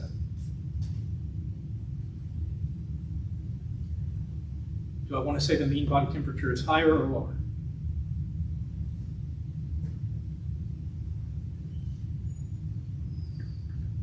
I'm so sorry. That's okay. Y'all already have part B done? Yeah, I already did part B. Okay. It's just, I'm on 8 now. Did you already? Okay, you're on. There's like 2 means and there's 2 different.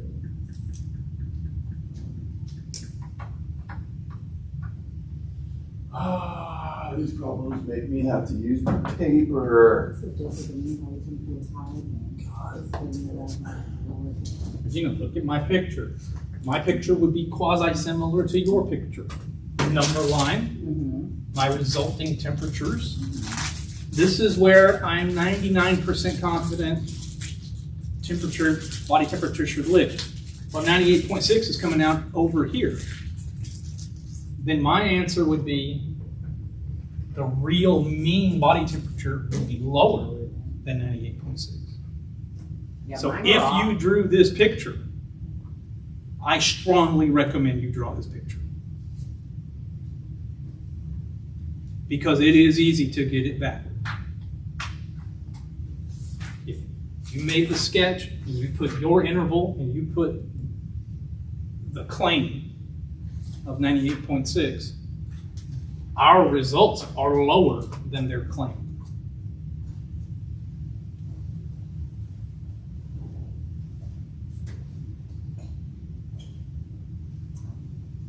I had to keep going, it made it wrong.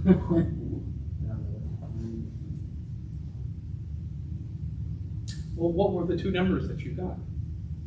Back. For the first one, I had done 98.041, but the answer was 98.539. And I Did you ever get the two numbers correct? I did the 98.7 plus the 0.590, and then I went back. I think I started off doing yours with the 98.2, and then I added my 98.7, but I think somehow I mixed up my numbers with yours. That's what it was. Because I was copying yours, and then I did my own. So you missed the whole problem, right? Yes. Request a new one.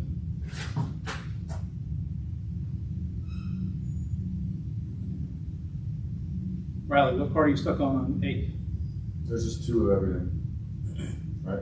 Well, you have before treatment and after treatment. What is the question asking? Are they wanting to know what happens with treatment or without it?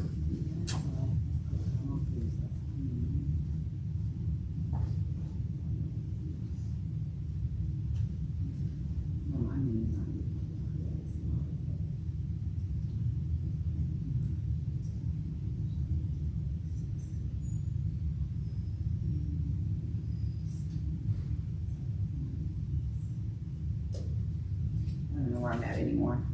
So let me go back.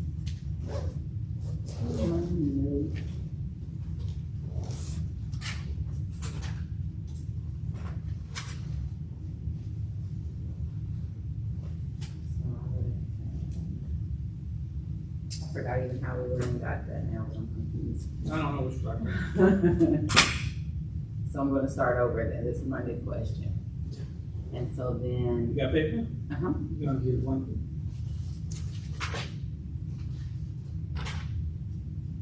Gonna write down N equals. And that's the 103, okay. It's a lowercase n. The number, okay, number of sample size, population pretty much. is No, 103. population is the capital. What is the population of people? It's huge. Mhm. But our sample, lowercase n, is just Okay. 103. Yeah, okay, so 103. It's a sample, so we'll say X bar, which is the mean body temperature of this sample. 88.9. Okay? Lowercase s, And the standard deviation was 0.67. okay? And finally, what is the quantity? 1 minus alpha. 1 minus alpha equals. And then you look over here and you say, what is that? So it would be 102. I thought I took one from That's that. DF. That's the degrees of freedom. Oh, okay. We drew the picture earlier with the alpha stuff and had the 1 minus alpha in the middle.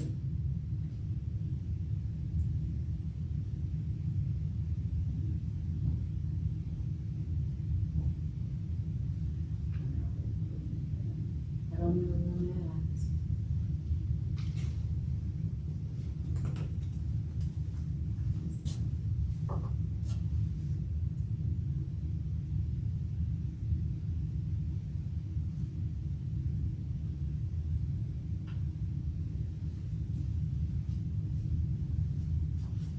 One minus alpha is this region in the middle. Uh-huh. And what is it called? Confidence level. Mhm. Okay. Oh, and this one would be 99, so it's one less. No. No one said to do that. Look at my drawing. Mhm. 1 minus alpha is the confidence level. They have said the confidence level, 99%. Mhm. Therefore, 1 minus alpha is 99%. And there's nowhere anywhere that said subtract anything. Confidence level, Oh, I 99%. thought I had that one that I had to take one from something. That's degrees of freedom. You'll do that in a minute. Okay. I want you to write down with your pen Mm-hmm. the formula for the confidence interval. It is the point estimate, x bar, put x bar, plus or minus, put two parentheses, nice and wide. Inside those parentheses, the first one, leave it blank. The second one, S over root n. That's over what? Root n. Square root of n.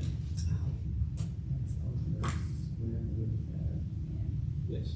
What was S again? Was that the standard Sample deviation? standard deviation. So we got 0.67 over that 102. Not 103. Oh, because that's a capital N. No. You just wrote a capital N. And then N was It's the X square bar root of minus 1. lowercase n. N is X bar minus 1? Or the, DF is n minus 1. yes, so N would be 22 subjects in my opinion. This set of parentheses, that's blank. Put a multiplication between those so we know that they're multiplying. Okay. That first set of parentheses. Let's go and find that number first before we do anything. You got this, it's all written. Now let's go find this number. Pull up the T calculator.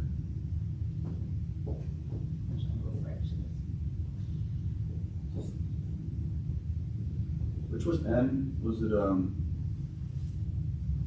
for number. which number was it? This is degrees of freedom. Do you remember my story about degrees of freedom? Mm-hmm. Has to be, greater than, it has to be 1 for normal distribution. The story about degrees of freedom was picking the pencils off the table. Mm-hmm. The last one. We had no choice. Mhm. That's why we're subtracting 1 Okay, from the number of people. okay, so that would So be for in minus- this room, it would be 3 Mhm. minus 1. Okay, Over here in this problem, it's 103 minus, minus 1. okay, Okay?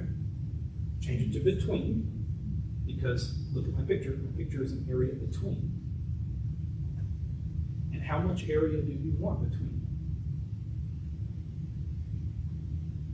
0.67. That's the sample standard deviation. Again, look at the picture. What is that in the middle? It's the confidence level. Its symbology is 1 minus alpha. And you have 1 minus alpha labeled as a number on your paper. Oh.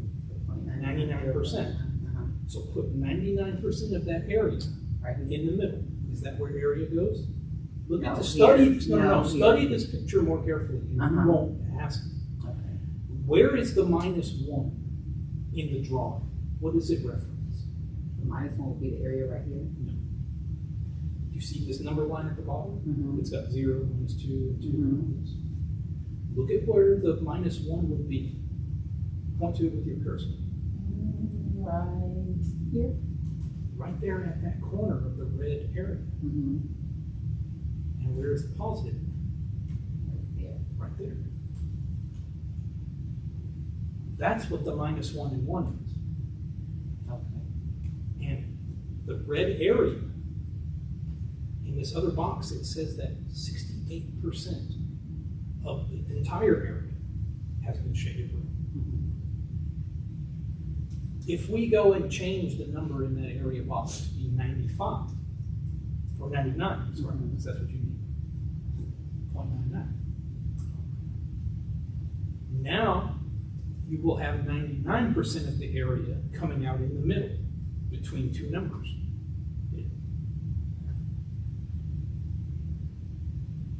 2.6249. That is the number that goes right there. 249. Okay, then I'm getting my calculator. All of the other numbers you already know. Mhm. And if you wanted to, you could do it with your calculator right now. Let's do it. We're going to start with S over root n. So that's the 98.9. We are going to start with S over root n. Oh, okay, okay. So I have 0.67. It's going to be the square root. Divided by square root. Square root. 102. 102. Something. Only over here. So we're not dividing by the square root of DF. That's what 102 is. We're dividing by the square root of N, which is 103. Okay? Now this, hold on, keep that right there in your calculator. According to your formula, what would you multiply by now?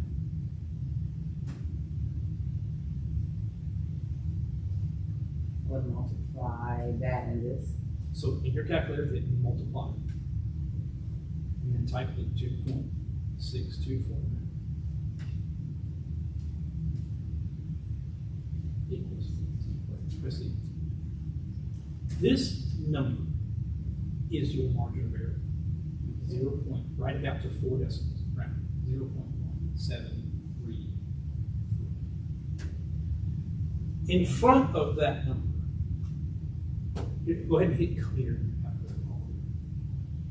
Okay. What is X bar? X bar is 98.9. No, hold on. Write it out. 98.9. No. It goes in front of this. 98.9 plus or minus this margin of error. You are looking at the answer. We just need to convert it to have to be the lower number and the upper number.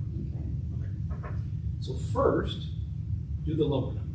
98.9 minus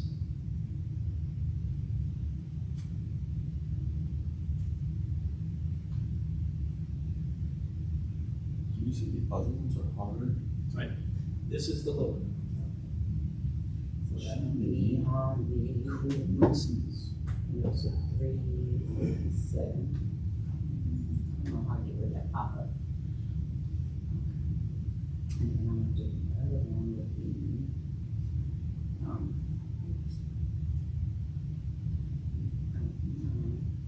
plus.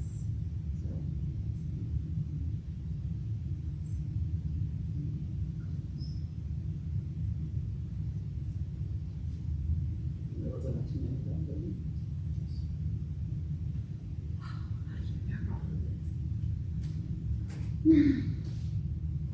So round, so I'm gonna put I want to put my smaller number on that side because I want the number line right.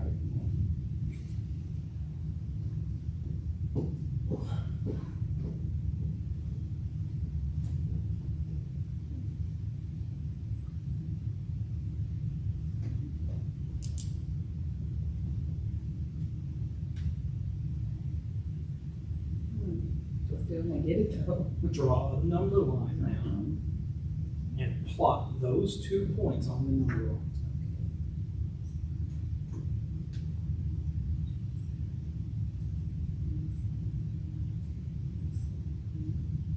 Okay. Shade the region that's between those 2 numbers to indicate that this is the region of your confidence. Isn't quite go all the way to where it is. Oh.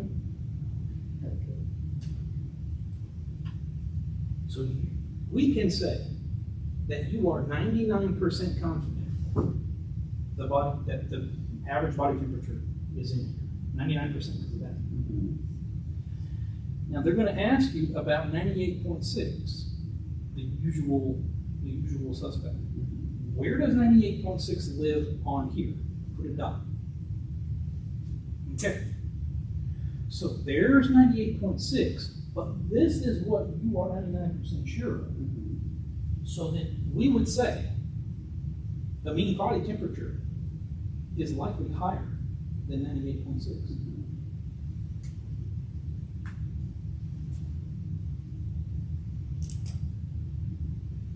Okay, cool.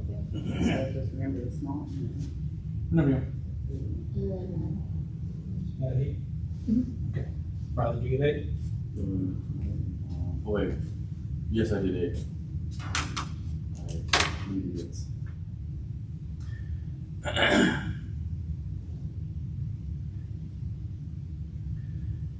Let's have a look at 9.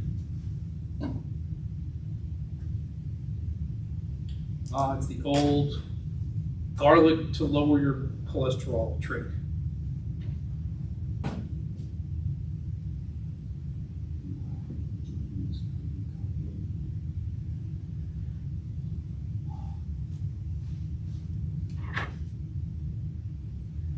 So,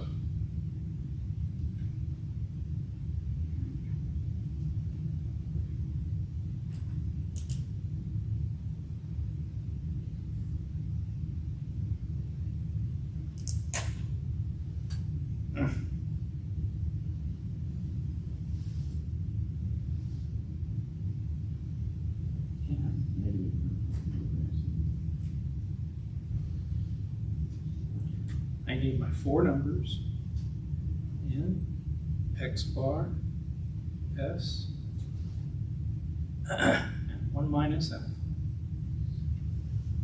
These are the only four things I need from the problem to be able to get the right answer.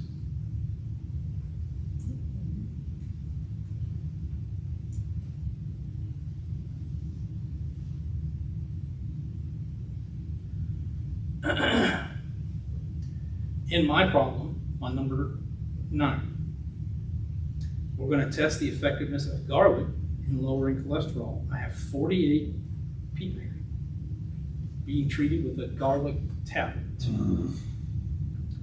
Their cholesterol was measured before and after. And the change, it says, is before minus after. This triangle means change. It's actually a capital delta. We love to use Greek letters in there. Okay. So, it says the changes in their LDL cholesterol have a mean of 3.7 and a standard deviation of 17.2. Construct a 95% confidence interval to estimate the mean net change in cholesterol after treatment.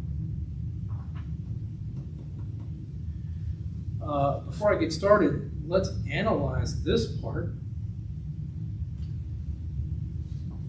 If my cholesterol goes down, is the change a positive number or a negative number?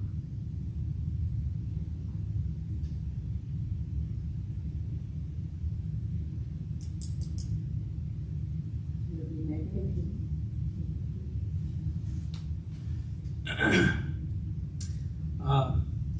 150, 100. That went down, right? So it would be positive. Having a positive number means your cholesterol went down. Okay. That might be handy.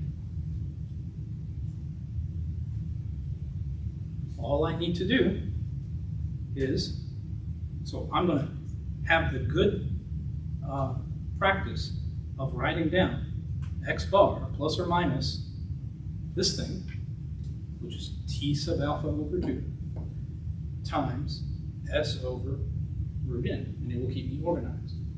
And I will know that the only thing that I really need to do is look this number up and run my calculator correctly. Then I go over to the T calculator, which should still be open. I'll give it the degrees of freedom, which is N minus 1, so that means 47 for me. My confidence level is 95%, so I will put in 0.95. It gives me the two numbers that house 95% of the area. So my first number is 2.0117, the positive one. That's my T sub alpha over 2. I've got all the bones I need right here. In other words, every number that I need for the computation is on the screen. We go so fast. Okay.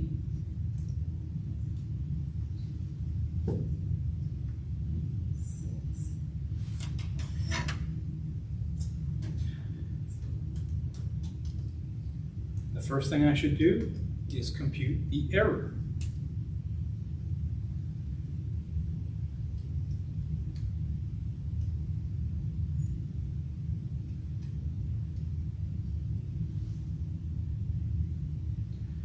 4 decimal places, I get 0.0169. My X bar was 3.7.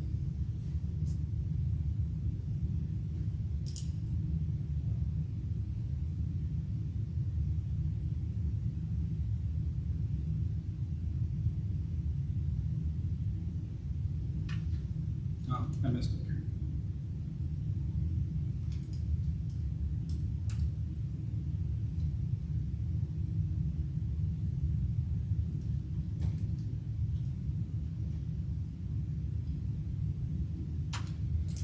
That's much better.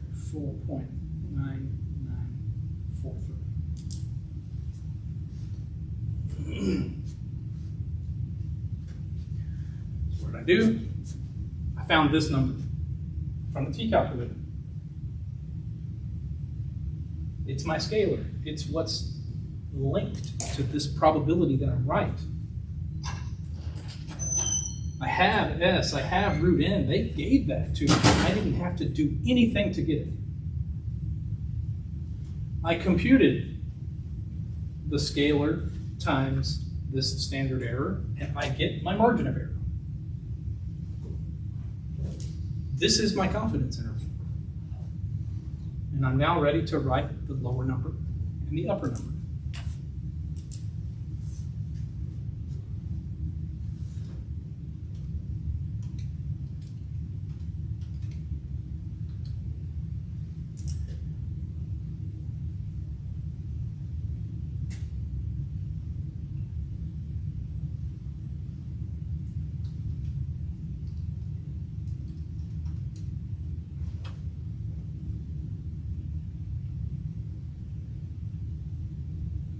Riley, did you get all of this question? Yeah, I did remember that.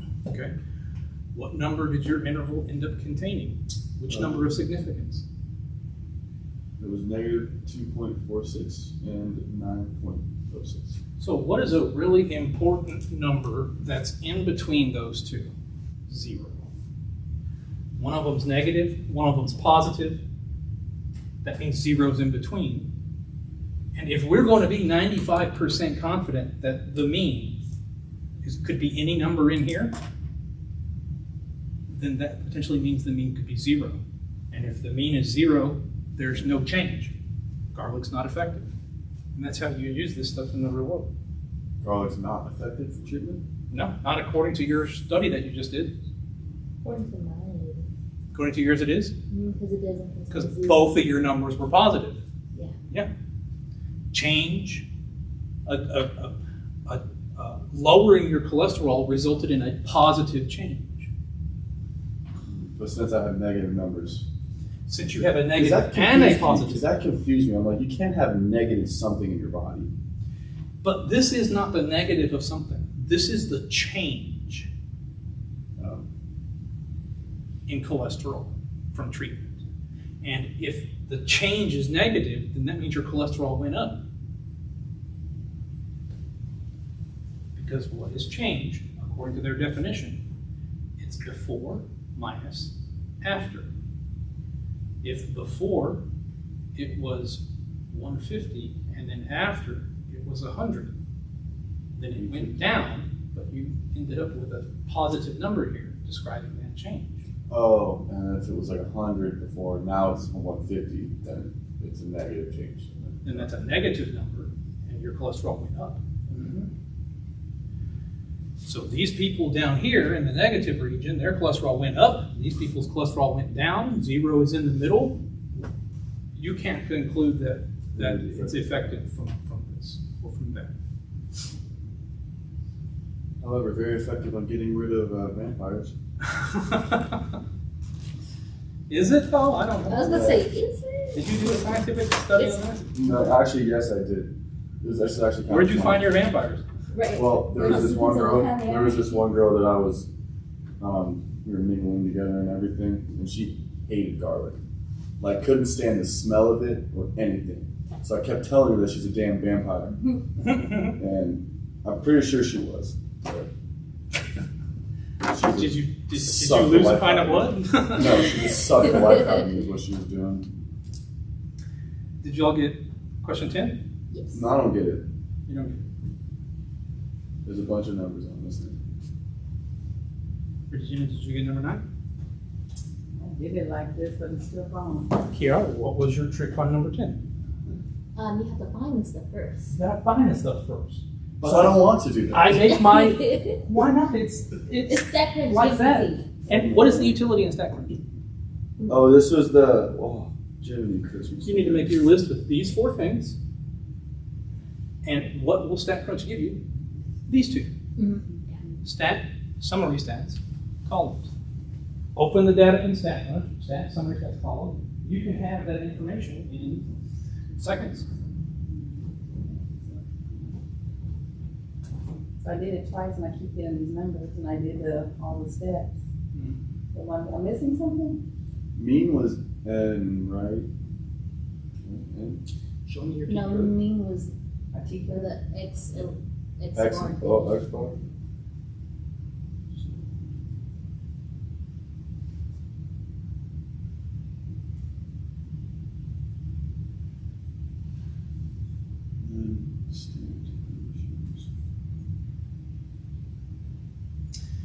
They're saying to round to 2 decimal places. That's Dang it. That got me too. It's like, So what? I did it twice, I don't wanna get it wrong again. So, Okay. This would be when square root of N. How'd you find the N then? Just You add. can't count them? Just add. So besides the fact that N is the first So one. N was, what, is all those numbers added up together? No. What is N for number? No, that's what on the question. All these numbers right here on the question. N for number. Yeah. 1, 2, 3, 4, 5, 6. N is how many? 1, 2, 3, 4, 5, 6, 7, 8. Let's check. Okay, so 2.0096 is what you got on your paper. That's what they have. And then our mean is 3.1. Okay, let me watch you compute the margin of error. So it's this one, right? No, it's all of this. Okay. So I'm gonna start off with this then. We're gonna start with this. Okay, so I have S is 16.8, 16.8 and then you're gonna be divided by 50, square rooted, square root of 50. 50. I understand what you mean.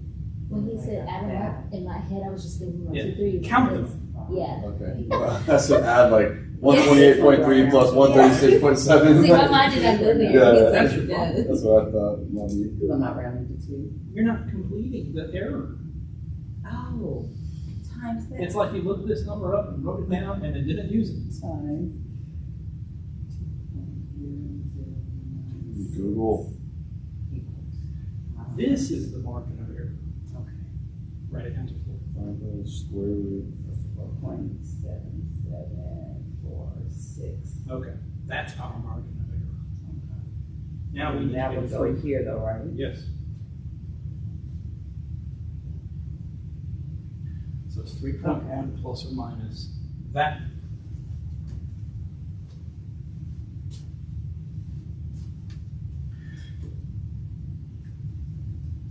All right. Riley, did you figure out what to do on 10? Yes. Okay. So let's take our break, and when we come back, we will talk about confidence intervals, about a proportion. There's more. And it's a whole different, it's exactly the same, like, I mean, it's like a hamburger is a sandwich, but they're not the same at all, right? Right.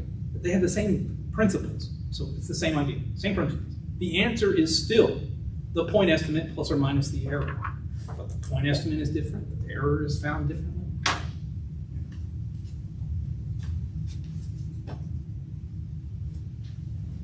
Because in hard, you just have to be careful. You just have to be careful. No, it's hard to me. It takes care when using your calculator, but you would rather struggle in here with me than out there on the job. Yeah, but you see my quizzes, it's like I'm only getting like 70 something, 80 something. It's like I'm missing like half of the question, but I don't know where I'm going wrong, like on those questions. I don't know why I keep messing them up. Okay, So if it was from week 4, we need to fix that because that problem won't go away. Yeah, 'cause I did it 3 times and the highest I got was like 82. But it was all. Were you able to get all the ones that just had the pictures? Yes, because I Okay. kind of did like you did, kind of look, and if I had the wrong direction, I switched it and I Then got your, it. then your problem is in interpreting the picture as the solution to a probability question. Some of them, like say if the picture is almost, but like say if the shaded area was further this way, but mine almost looked the same, but it was further, it was shaded that way, does that mean I did something wrong? You know, It wasn't identical all the time, but close. if your window size is goofy, it won't look exactly like their picture. But in principle, it will be the same because it's the normal distribution with an area of 1 underneath. And the shaded region, wherever it stops at, just like when we were looking at that picture a minute ago, and we said, oh, the edges of this red area are -1 and 1.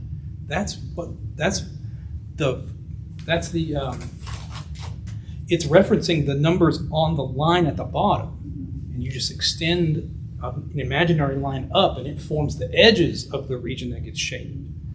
And that edge would be the same no matter if I changed my window to be squatty or really wide, or it would still have the same area. And what I was messing up was where I got the first part with the women and their heights and all that, and then when that 1% and 2% came in, Yeah. and I did the between and stack crunch, somewhere I was messing up in there for that second part. You can't do that that way. Not on that problem. That's a trickier problem. Because, And then I forgot how you did it. I mean, you can sit there and, no, you can't even do that. It's just that problem. So that technique, you would still, suppose that they said the shortest 1% and the tallest 1%, so that you had 1% on both sides. Then you could use the between. You'd still have to have another step after it, because the between would tell you the area between.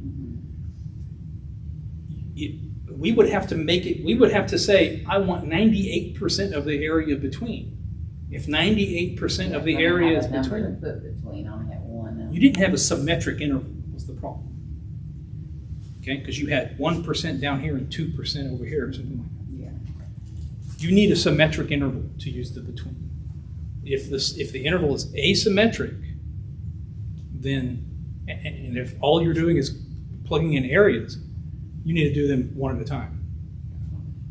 Because you can just say shortest 1%, and it'll just put one little tail. With the 0.01, I changed it to the decimal, and Yeah. I computed it. And then to do the greatest 2% or whatever, Go you back in. change the inequality. So it's on the other side, 2%. That's why I keep mixing up the other side. Yeah. The confidence interval limits contain 0. Suggestion of arbitrary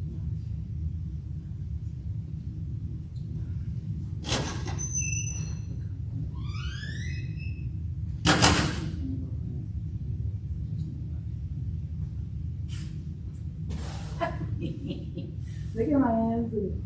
I got a negative, like way over there, and then the positive. Yeah, I had a negative and a positive too. What was your answer? So the confidence interval, it doesn't contain 0, it's negative, so it's less than 0, right? No, it does contain 0. The zeros in between those two numbers, right? Yeah. So the confidence interval limits contain 0, suggesting that the guarded treatment did not affect it. And the confidence interval limits do not contain 0, suggesting that the guarded treatment did affect. It did not affect it. Okay.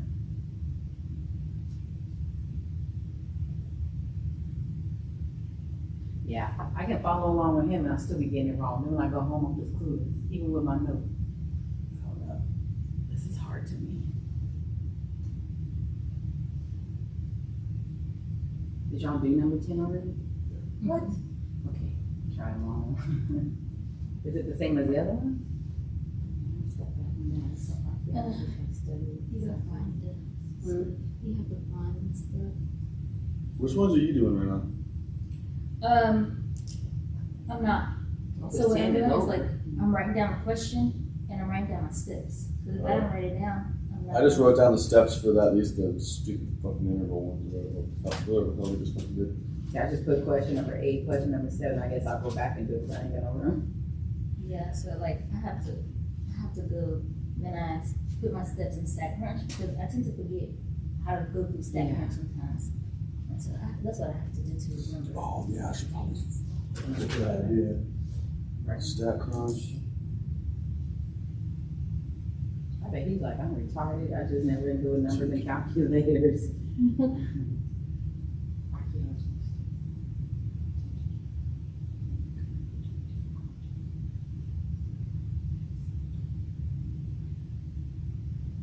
But yeah, I don't know how to find them.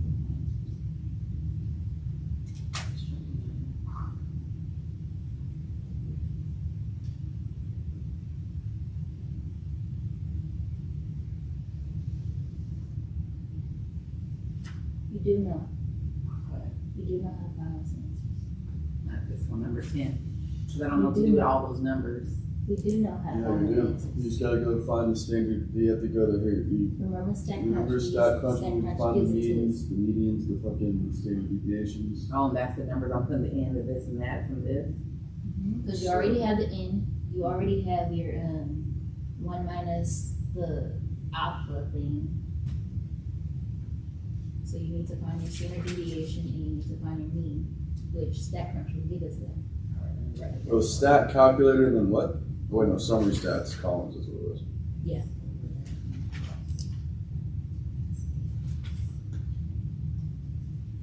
I still don't understand that one negative alpha thing, but. That was my the standard deviations are fine. The mean I have to find, and the number would be the, Who's add how many there are? oh, add those, all of those, and that'll give me the number. So Count them, 1, not add them. 2, 3, 4, Yes. 5. Yeah, we already had that fucking Yeah. Really? miscommunication. So just count these? Just count, that's your samples. 3, 4, 5, 6, 7, 8, so 8 samples. Oh, so no, I would thought I added all up and divided and all that. I'm sorry, that's my fault. Okay, so I'm gonna go stack crunch.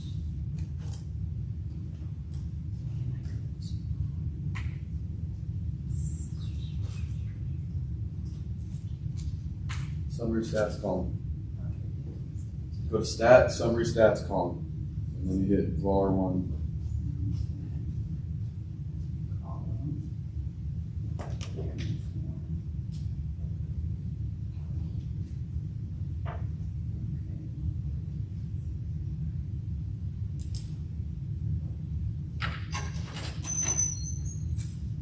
How many do I round that whole standard deviation now? It's like 8 numbers. Just do 4. Yeah, just do 4, that's what I do.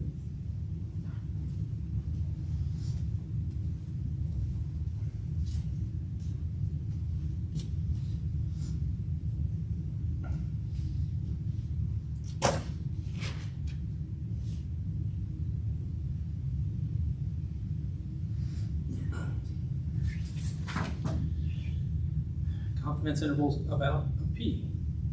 P is the population proportion. What is a proportion?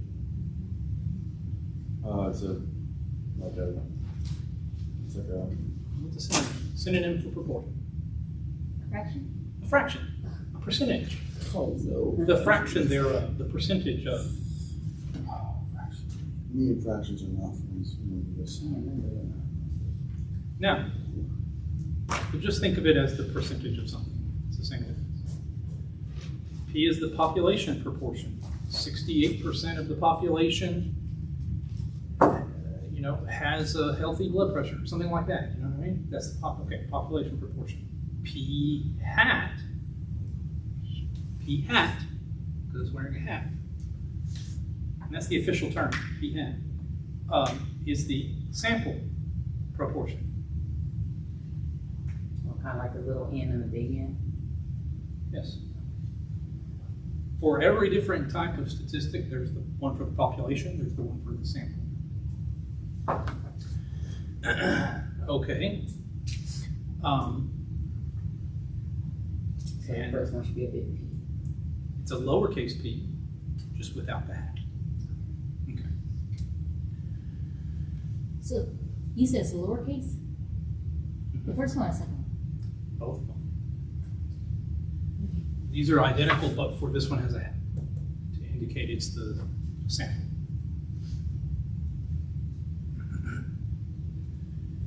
You still have lowercase n. It's your sample size.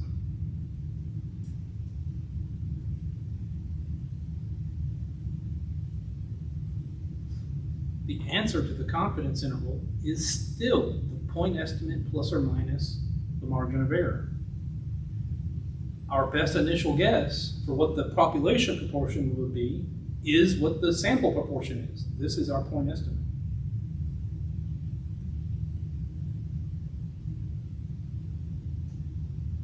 So the answer would be the point estimate plus or minus the margin of error. This margin of error is still the product of two numbers.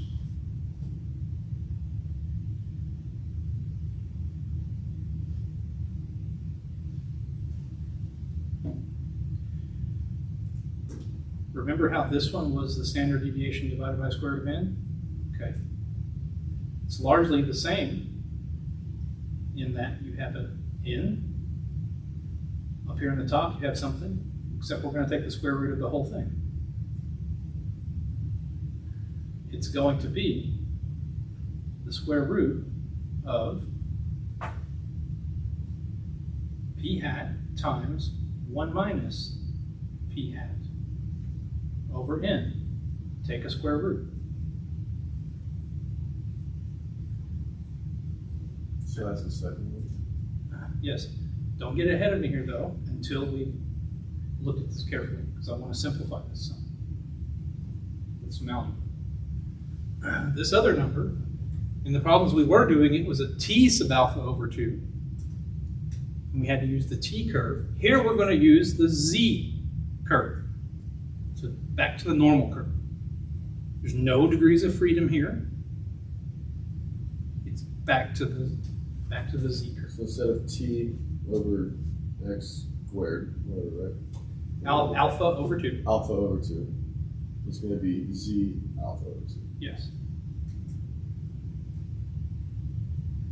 And that's what we're going to find with the graph thing again?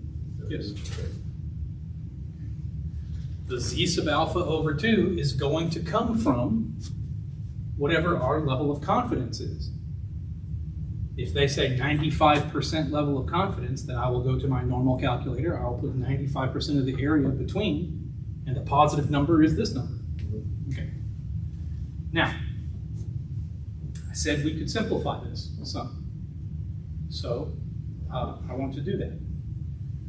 The sample proportion, p hat,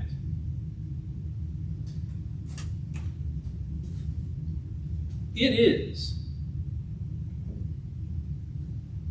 the number of observations over the sample size, right? So if I saw 100 things in total and 25 of them were, green or whatever, then it would be 25 out of 100. That's my sample proportion. Okay. Let's do, So x is over the divided by the number. yeah, over total.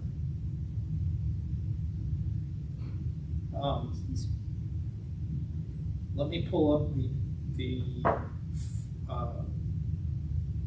number 4.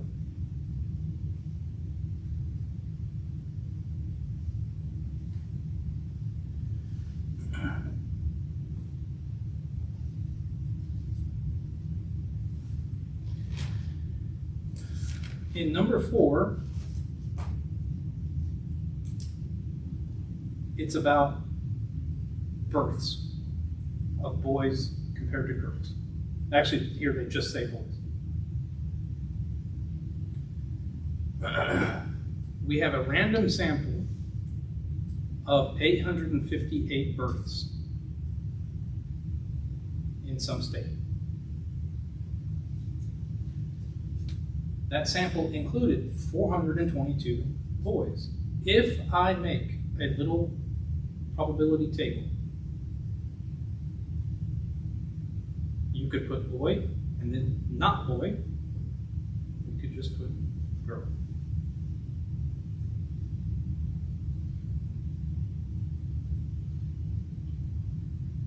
Then, how many boys were in this sample of 858? There were 422 boys. But that's out of 858 total.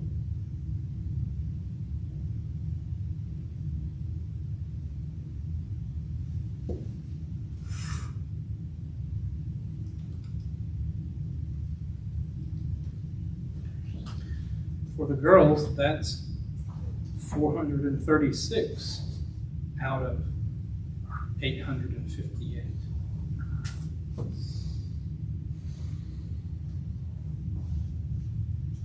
Note that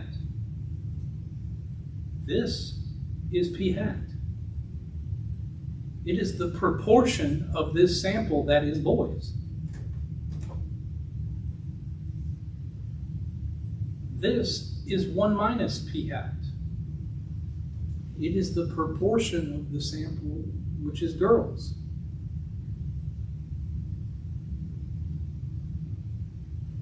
Isn't it true that p hat plus 1 minus p hat, that this adds up to 1? Take this plus this, it equals 1. Yeah. The same is true here. This table is showing a lot. The point estimate for the number of boys is this percentage, 422 over 858.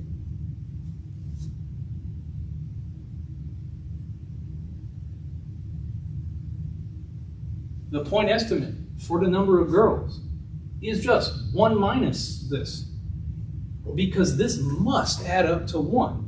I just take the 1, I subtract how many boys there were, and what I get is the number of girls, the proportion of girls. Okay, so where did you get the 436 for the girls? 1 minus p. It must be.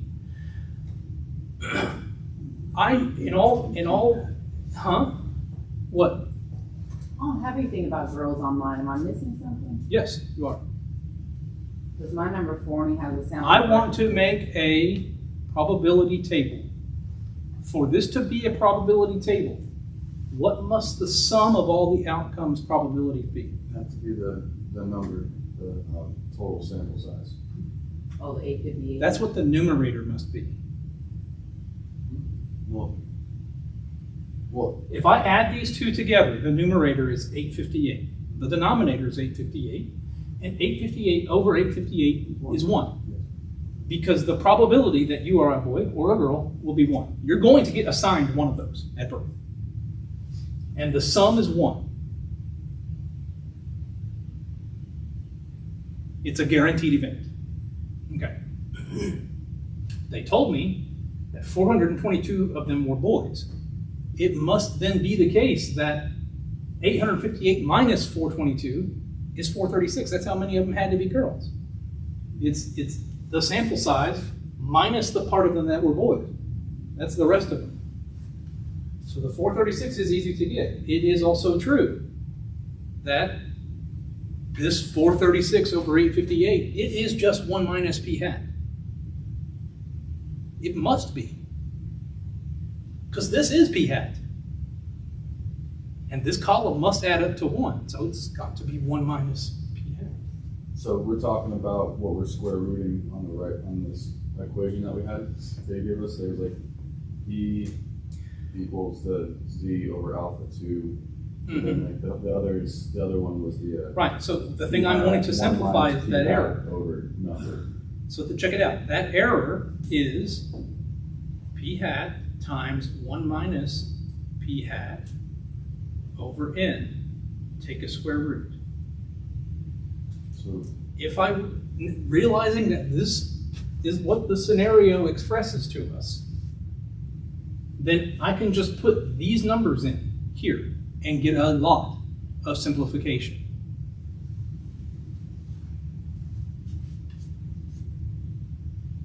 I will get, in fact, let me write it like this first.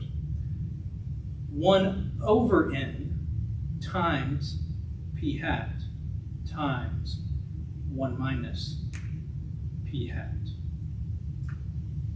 Algebraically, it's the same thing. Agreed?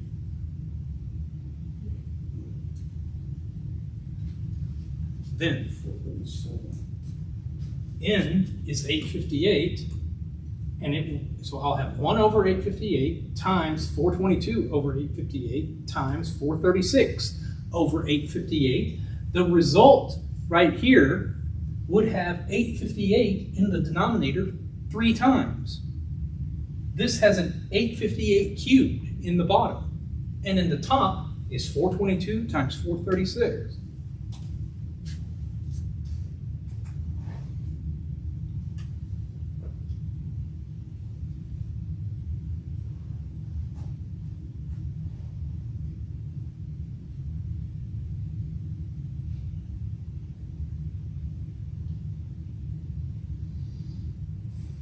so we are gonna multiply 422, 436, Yeah. divided by 858. Cubed. Divided by 858 cubed. Why? And then take, because look, there's 3 of them. How do I do it to be a cube on calculator? It would be a cube. I'll show you. I mean, you could always just say, divide by parentheses 858 times 858 times 858, but you're pressing 5 more buttons than you need to. Okay.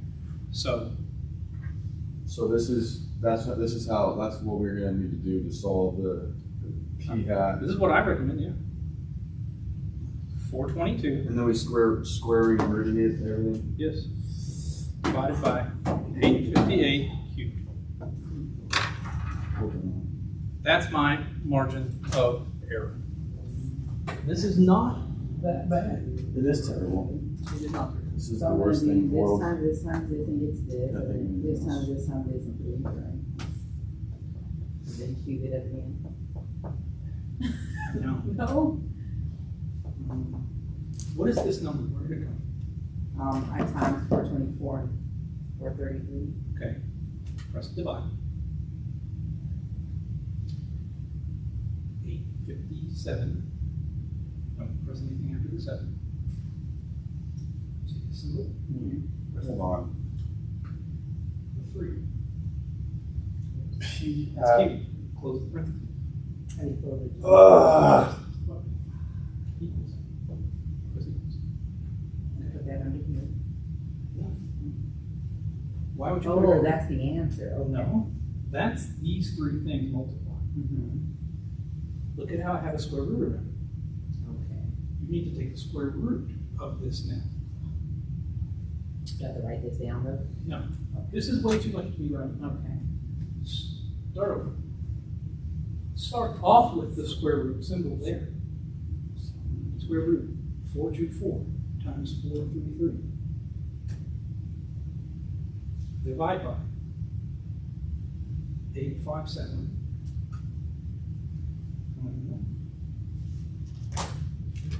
Equals. That's your margin of error.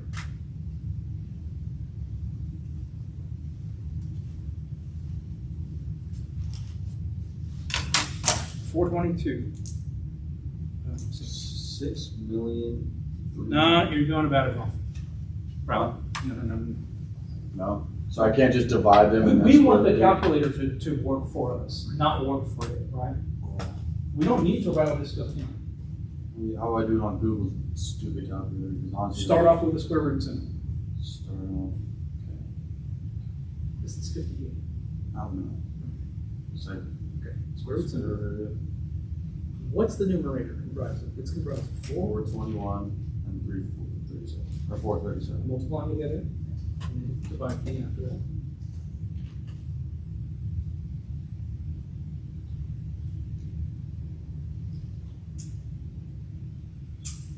How does that feel 37? It doesn't look like that. Well, No, no, no, because don't I have close a those different, parentheses. well, no, I have a different, I have 400, 859 I'm just looking at versus- what you got written right there. yeah, because it's 1 minus the p hat, and then if I did 859 minus 421, I got whatever, and then you have to minus that by 1 to get this one right.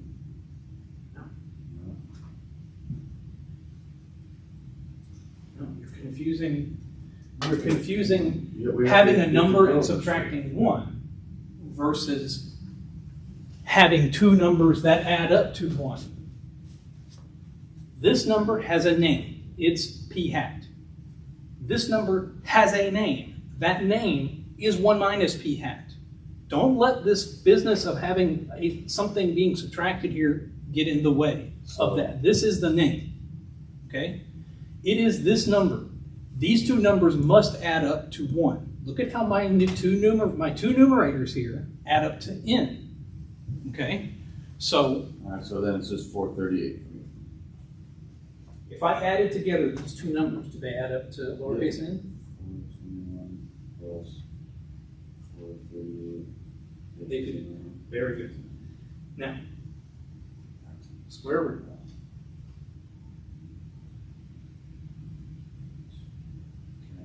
Okay. Do not close the parentheses. Is that equal? No. Okay. No. Divide? Divide by 59 cubed. I do cubes. Turn it sideways. Okay, that works too. Actually, no, you need to turn it sideways. No, there it is. Is this one? Yeah. And you hit equals. This is your margin of error. Why does x, y equals q? I'm not gonna remember. What's the Actually, y? that's not our margin of error. I'm sorry. That's just this step. Okay. So Now we have to multiply it by this other percentage. X to the power of y is the format of what it is. It's some number down here with an exponent up here. That's what that button does.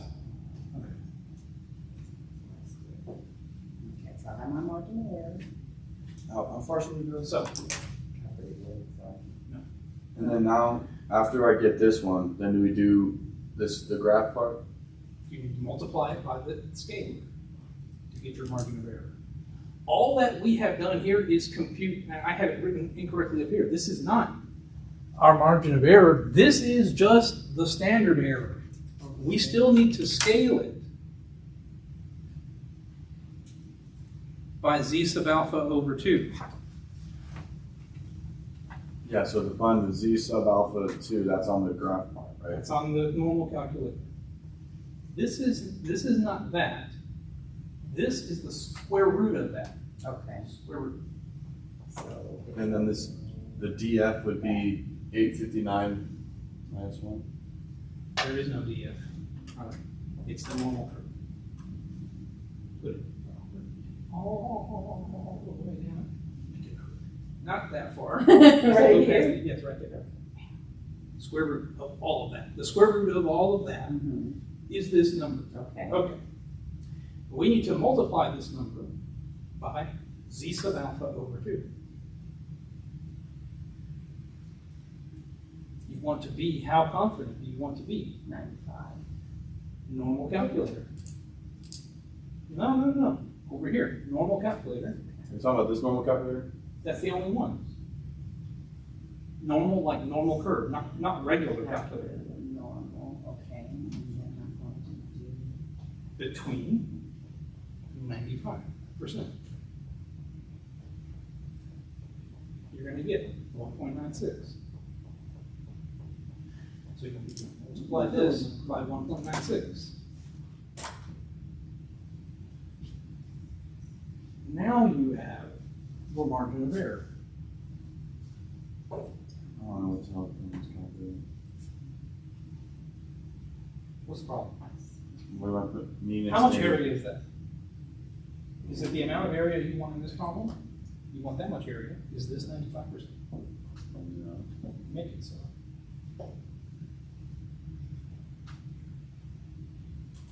Mean and standard deviation stay the same. Yes. 0 and 1. Okay. Z sub alpha over 2 is 1.96. Okay, and then you just multiply those two then? Yes. Yeah. I think so. Freaking Christmas. I haven't finished it. I need you to do step by step when we get a chance to do How it. about, So you need to be I don't know between, what to do. and you need to be on the normal calculator. So normal calculator for this one. Alright, so E is equal to some It wild stays 0, number. it stays 0 and 1. Oh, because it's on.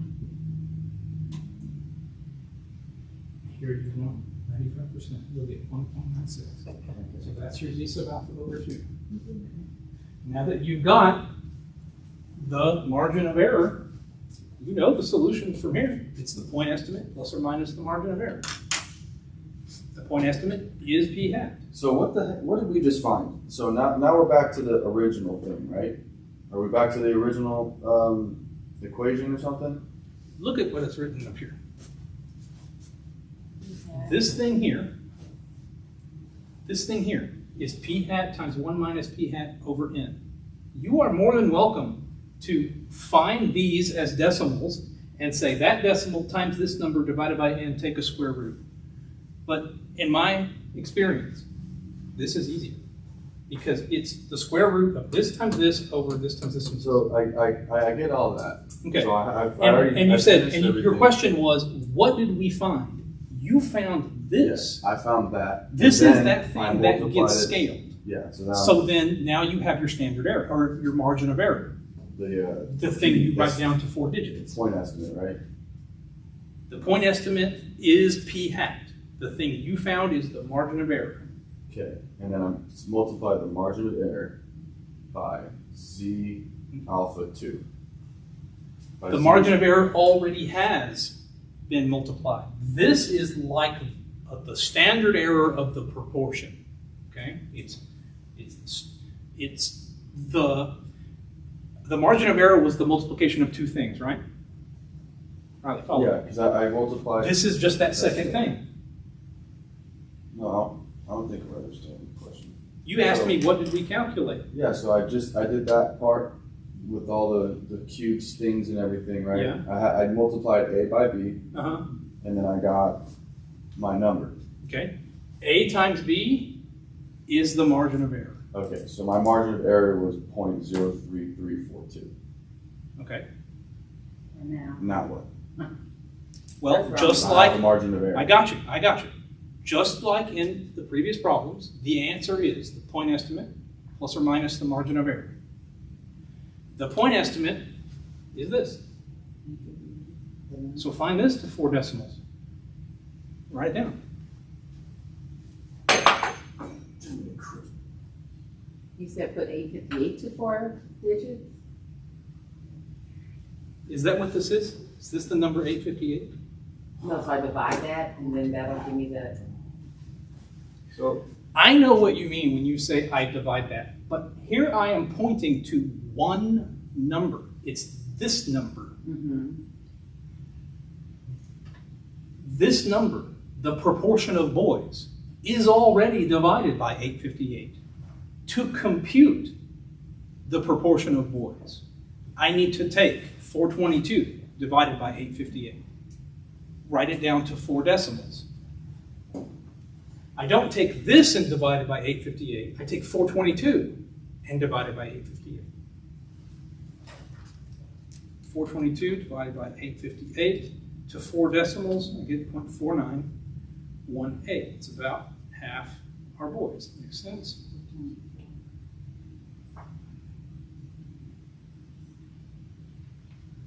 I should add and subtract my margin of error. and then we have to plus or minus these things. Of course, yes. You take your point estimate plus your margin of error, your point estimate minus your margin of error, and that's the answer. Just imagine doing these first. And you'll see why we did the other ones first.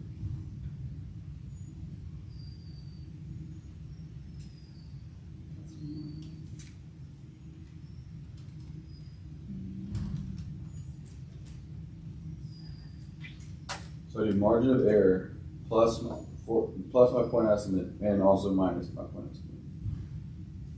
You said it backwards though. So point estimate minus that. It's always the point estimate and Minus. then plus or minus Okay. the stuff.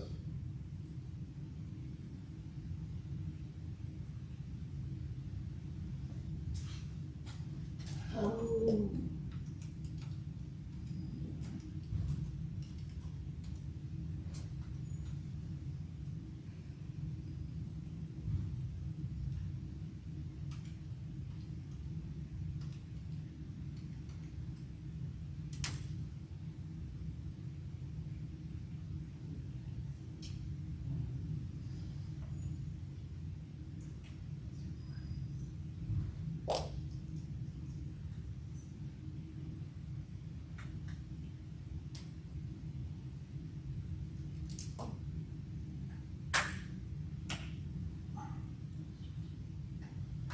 Got it wrong. Go freaking figure.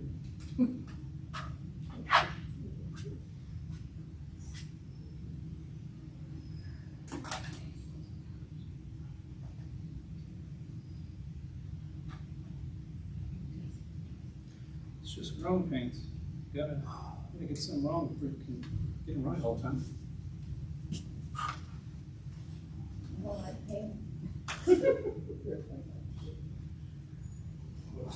God, might be the wrong business. It is extremely painful getting through that. Oh my God, got it. Thank you. Thank you so much. Okay. Steps happening. God, thank you. Oh, shoot.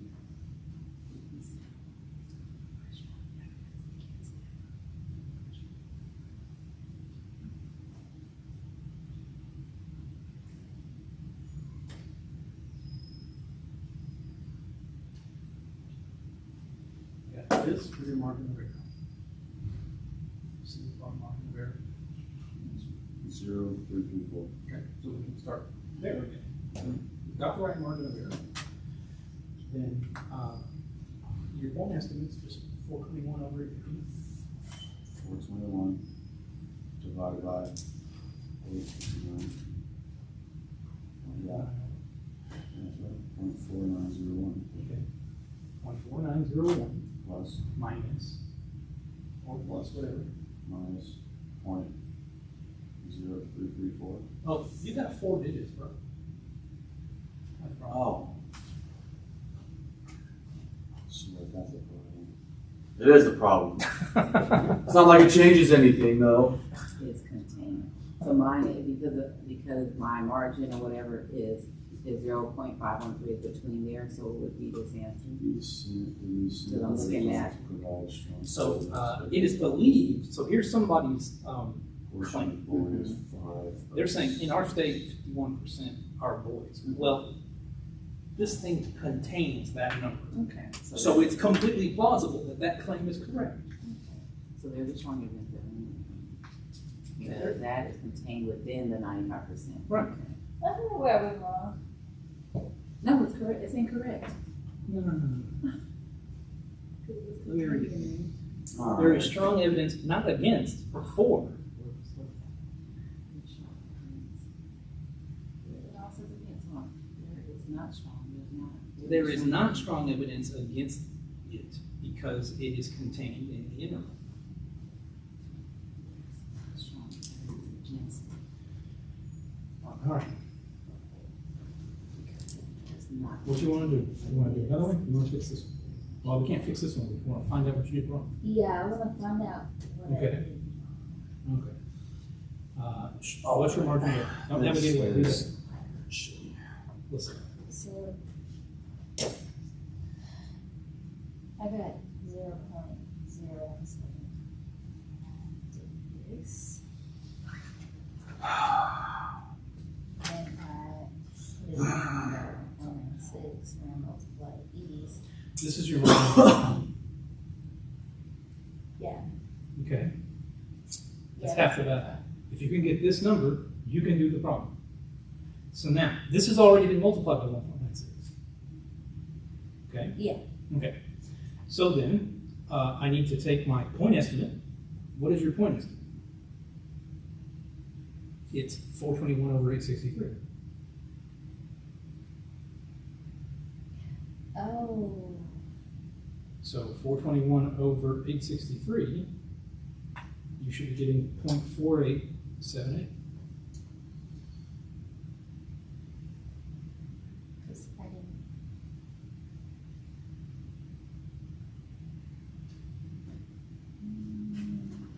0.4878. So I was supposed to do this and this, and then. And then that's the margin of error.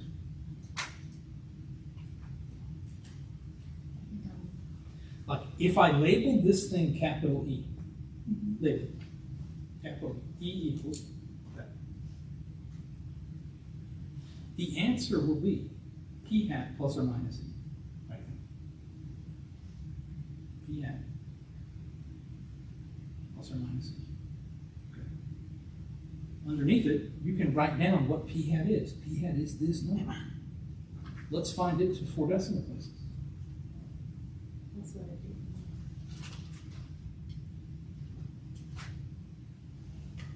4878 plus or minus 0.0333.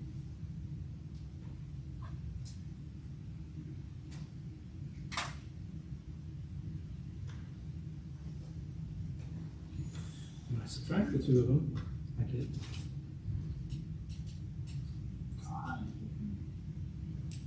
you look at it, it has to be. Oh, I'm looking at mine. Okay. That makes sense. Yeah.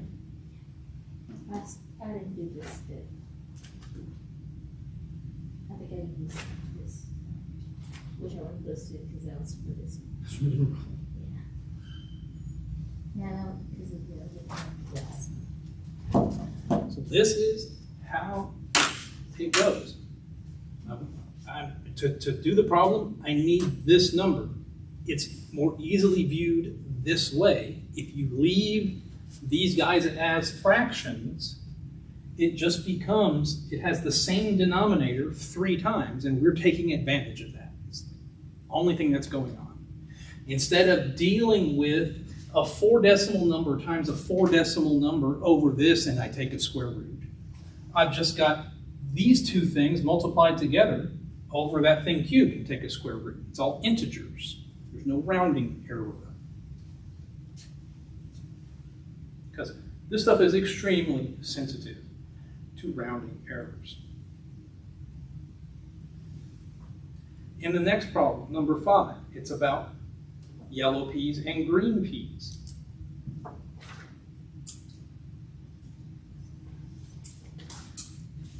Problem will work exactly the same way.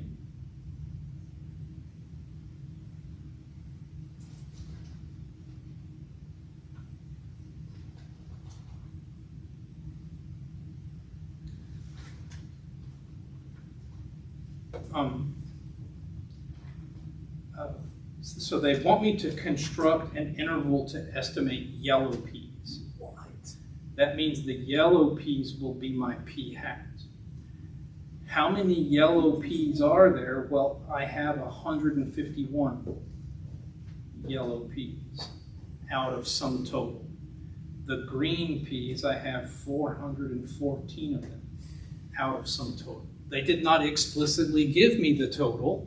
It is up to you to realize that the yellow peas together with the green peas gives you the total number of peas. You stupid question, man. So, I messed it all 151 plus 414 is the total number of peas in the experiment.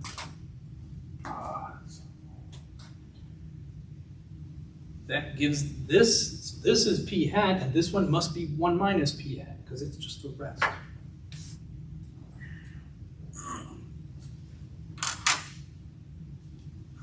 So on the thing in the parentheses that the square root is going to be 151 times 414 then, right? For the numerator, yeah. for the numerator. And then it's divided by 565 cubic.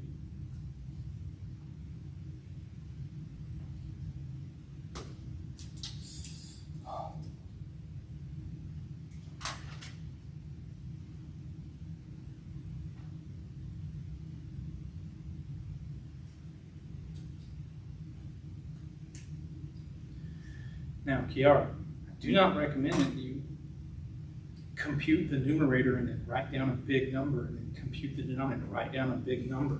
It's a lot of work. Start off in the calculator with the square root symbol here. From a blank calculator, I will type in the square root. I will say times, I will say this times this divided by this thing cubed. Okay? See, that's what I did at first.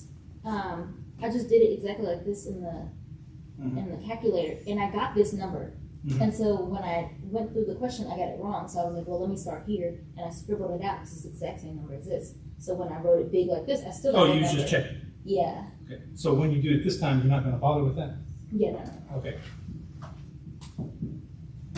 I just missed the last step. I don't know what I was doing. Jeez. Since the last one, we still had 95%, it would still be 0.196 then, 1.96. 1.96. So you will see that for the confidence intervals about a proportion, you can make a short list of numbers that just get reused over and over. If they're just going to keep throwing 95% confidence at you, it's going to keep being 1.96 because there's no degrees of freedom to worry about.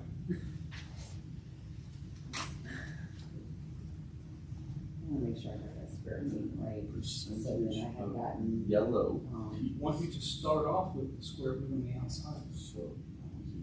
Because if you don't do that, then it's hard to get it done after the fact. okay, so what do you mean the square root on the outside, like do, Put the square root symbol there first of all, because I do it here, so do it here, like that. like that. And this one, go with all of that. Now we're wanting, now this is one number. This whole thing is just some number. Okay. So let's compute that number. Put the square root symbol. Very good. And then say 156 times 434. And divide it. 590 here.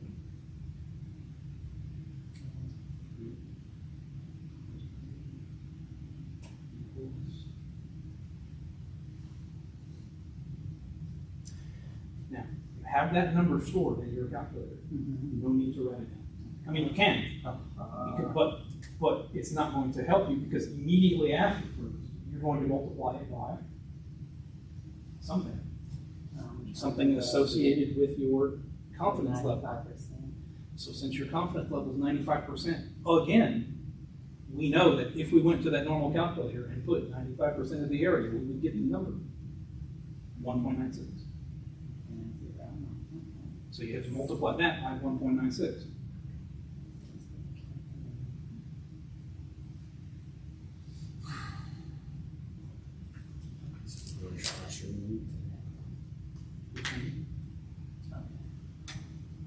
So this is Get rid of that. with the virus.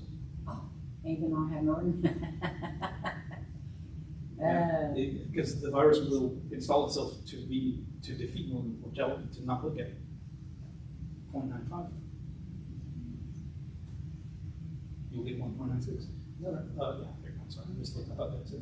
But yeah, perfect. Okay, so Then I'm times gonna times that. times 1.96. And if there's a number that I want to invest time in writing down, it's this number. This is what I want to write down. This is my margin of error.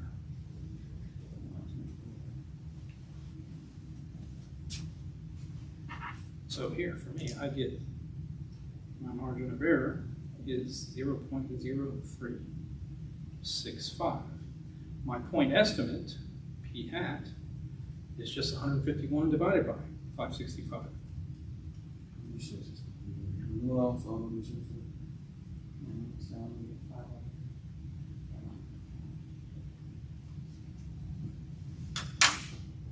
What is number 6? In a science fair project, I'm conducting an experiment in which. Okay, let me reread that problem for you. That problem really needs to say, so the first question they're asking you is what's the probability a coin would land heads or tails? Yeah. Instead of all this business, this rigmarole with flipping a coin, holding whatever, it's just the probability of flipping a coin and somebody else is guessing did it land heads or tails. Mhm. But they claim that they can read your mind and see if it's heads or they tails. touch therapy. Yeah, we're going to check their nonsense claim. But it's a multi-part question. 4-part So question. they make you work up to it. And in the first part, they want to know. They want to know if I started flipping a coin and I did it however many times you want, 100 times. What's the expected amount of heads you would get? 50. Half of them. Yeah.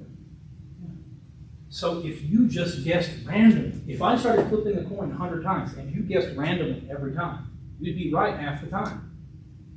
Does that make sense? Mhm. Should make intuitive sense. You don't even have to guess randomly. You can just say heads every time. It's the same difference. Because half the time it will land on heads. The number that you want there is 0.5. 50% of the time, you'll be correct. Because there's only 2 outcomes.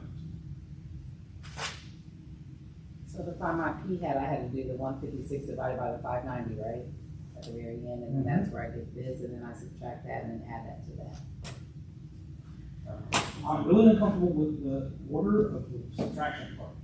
Tell me again. Which number minus which number? I'm going to subtract,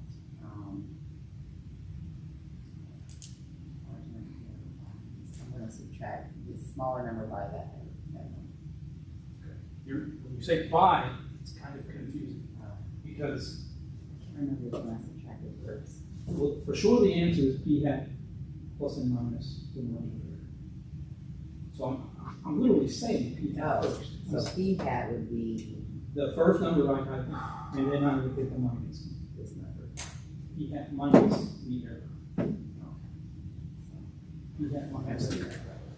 So, p hat minus. 415.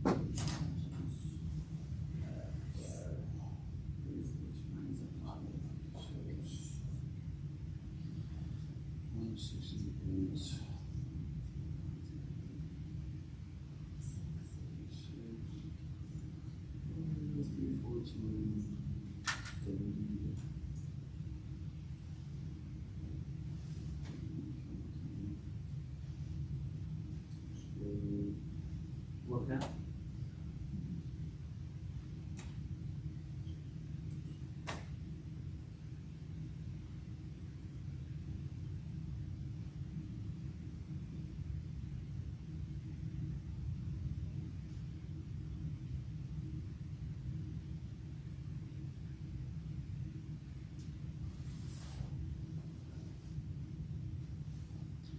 One time I taught this statistics course at University of North Texas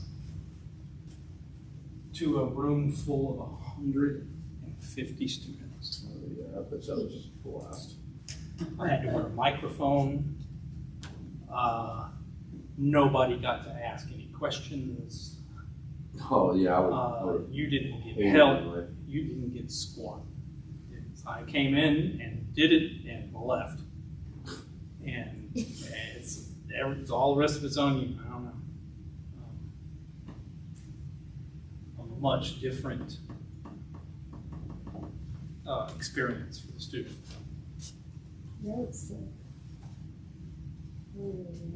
I could see why they would say statistics is hard at that If point. you get 0.3, how do you round that to 3 decimal places? Only if neither, right? So if you It came out 0.3. straight up on that. Uh-huh. Well, realize that this says 0.30000000.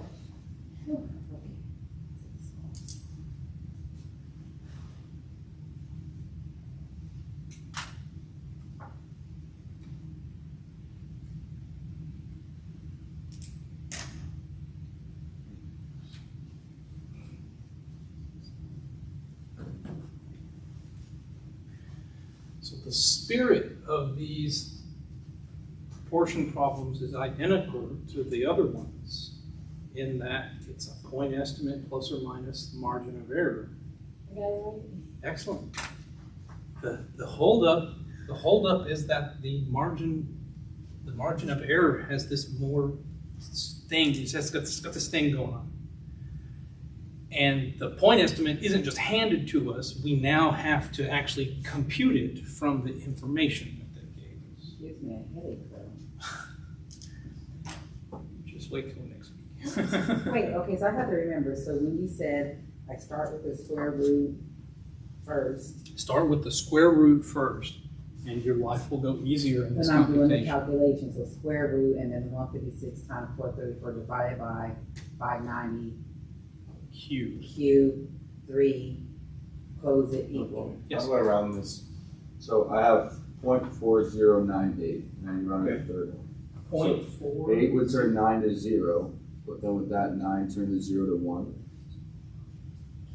0.4098. It rounds to 0.410. Okay, that's what. Could be correct. Yes. It didn't look like relief at first. Punch my screen if it was. It didn't look like relief at first. And That Emily problem is among the harder ones, so you got that yourself. what's hardest? The Emily problem, What's Emily? the one where she's flipping. Basically, where she's flipping the coin and I saying a haven't bunch of got it. psychics or Sorry. I liars. mean, you did good on these two, you don't have the next one. Okay, cool. So based on.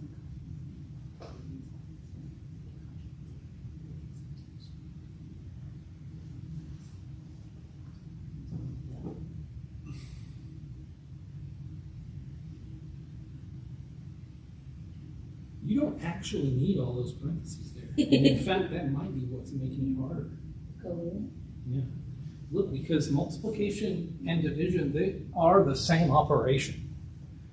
So all all you need to do is say, here's a number times a number divided by the number. It's got the square root on the outside, and it just so happens that that last thing is cubed.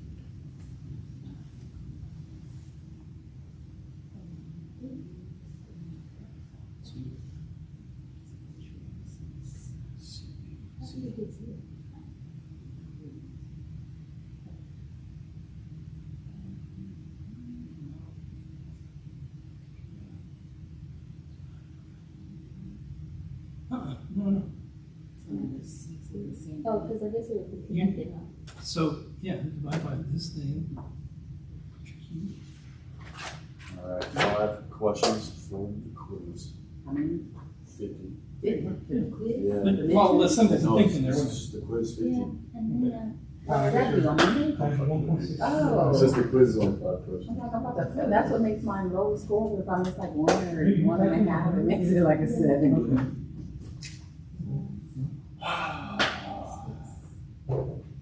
So number 6 is the same thing, right? You should really, you'll be fine if you really keep 1.64 decimals. 4 decimals So to the those end. have a pulse rate what that what I are did was normally I put 1, distributed. 4, and But the stupid thing is so sensitive to rounding. 5. Yeah, there's this And 7. if you put this as 1.65, you are technically rounding error. So I should keep it focal.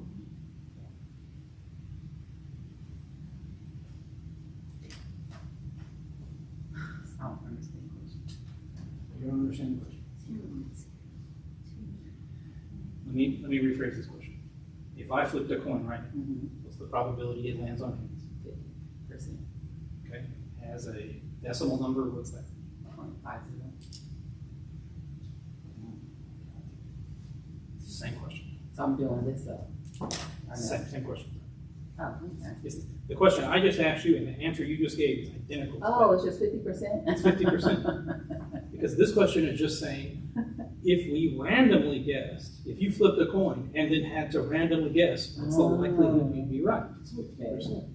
So using the sample, what is the best point estimate of their success rate?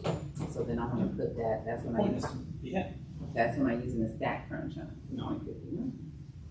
What's the point estimate?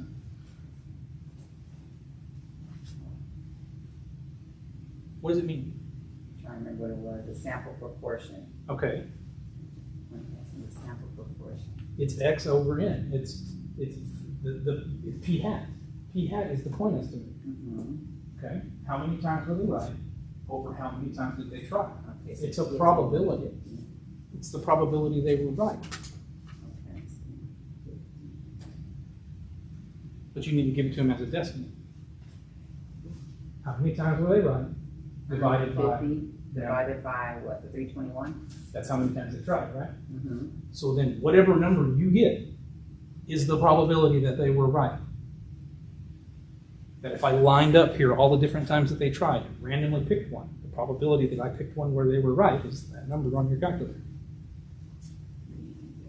I really don't know where I'm going.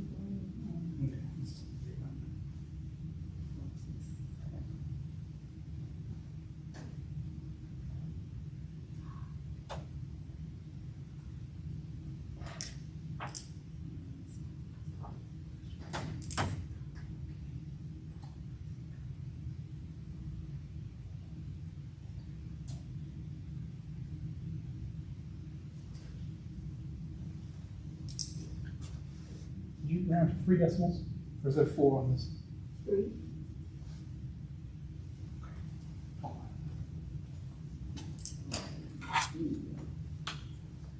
Yes.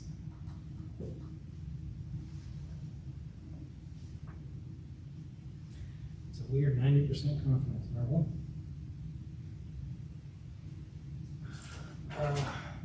What's your N that you used? N is not 402, that's the problem. There's 402 green peas. Oh my gosh. There's 553 total peas.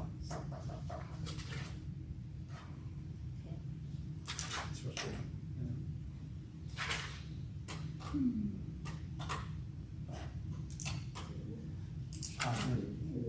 Total peas. Is that problem that's after Emily, is it challenging or what? I don't even remember what it is.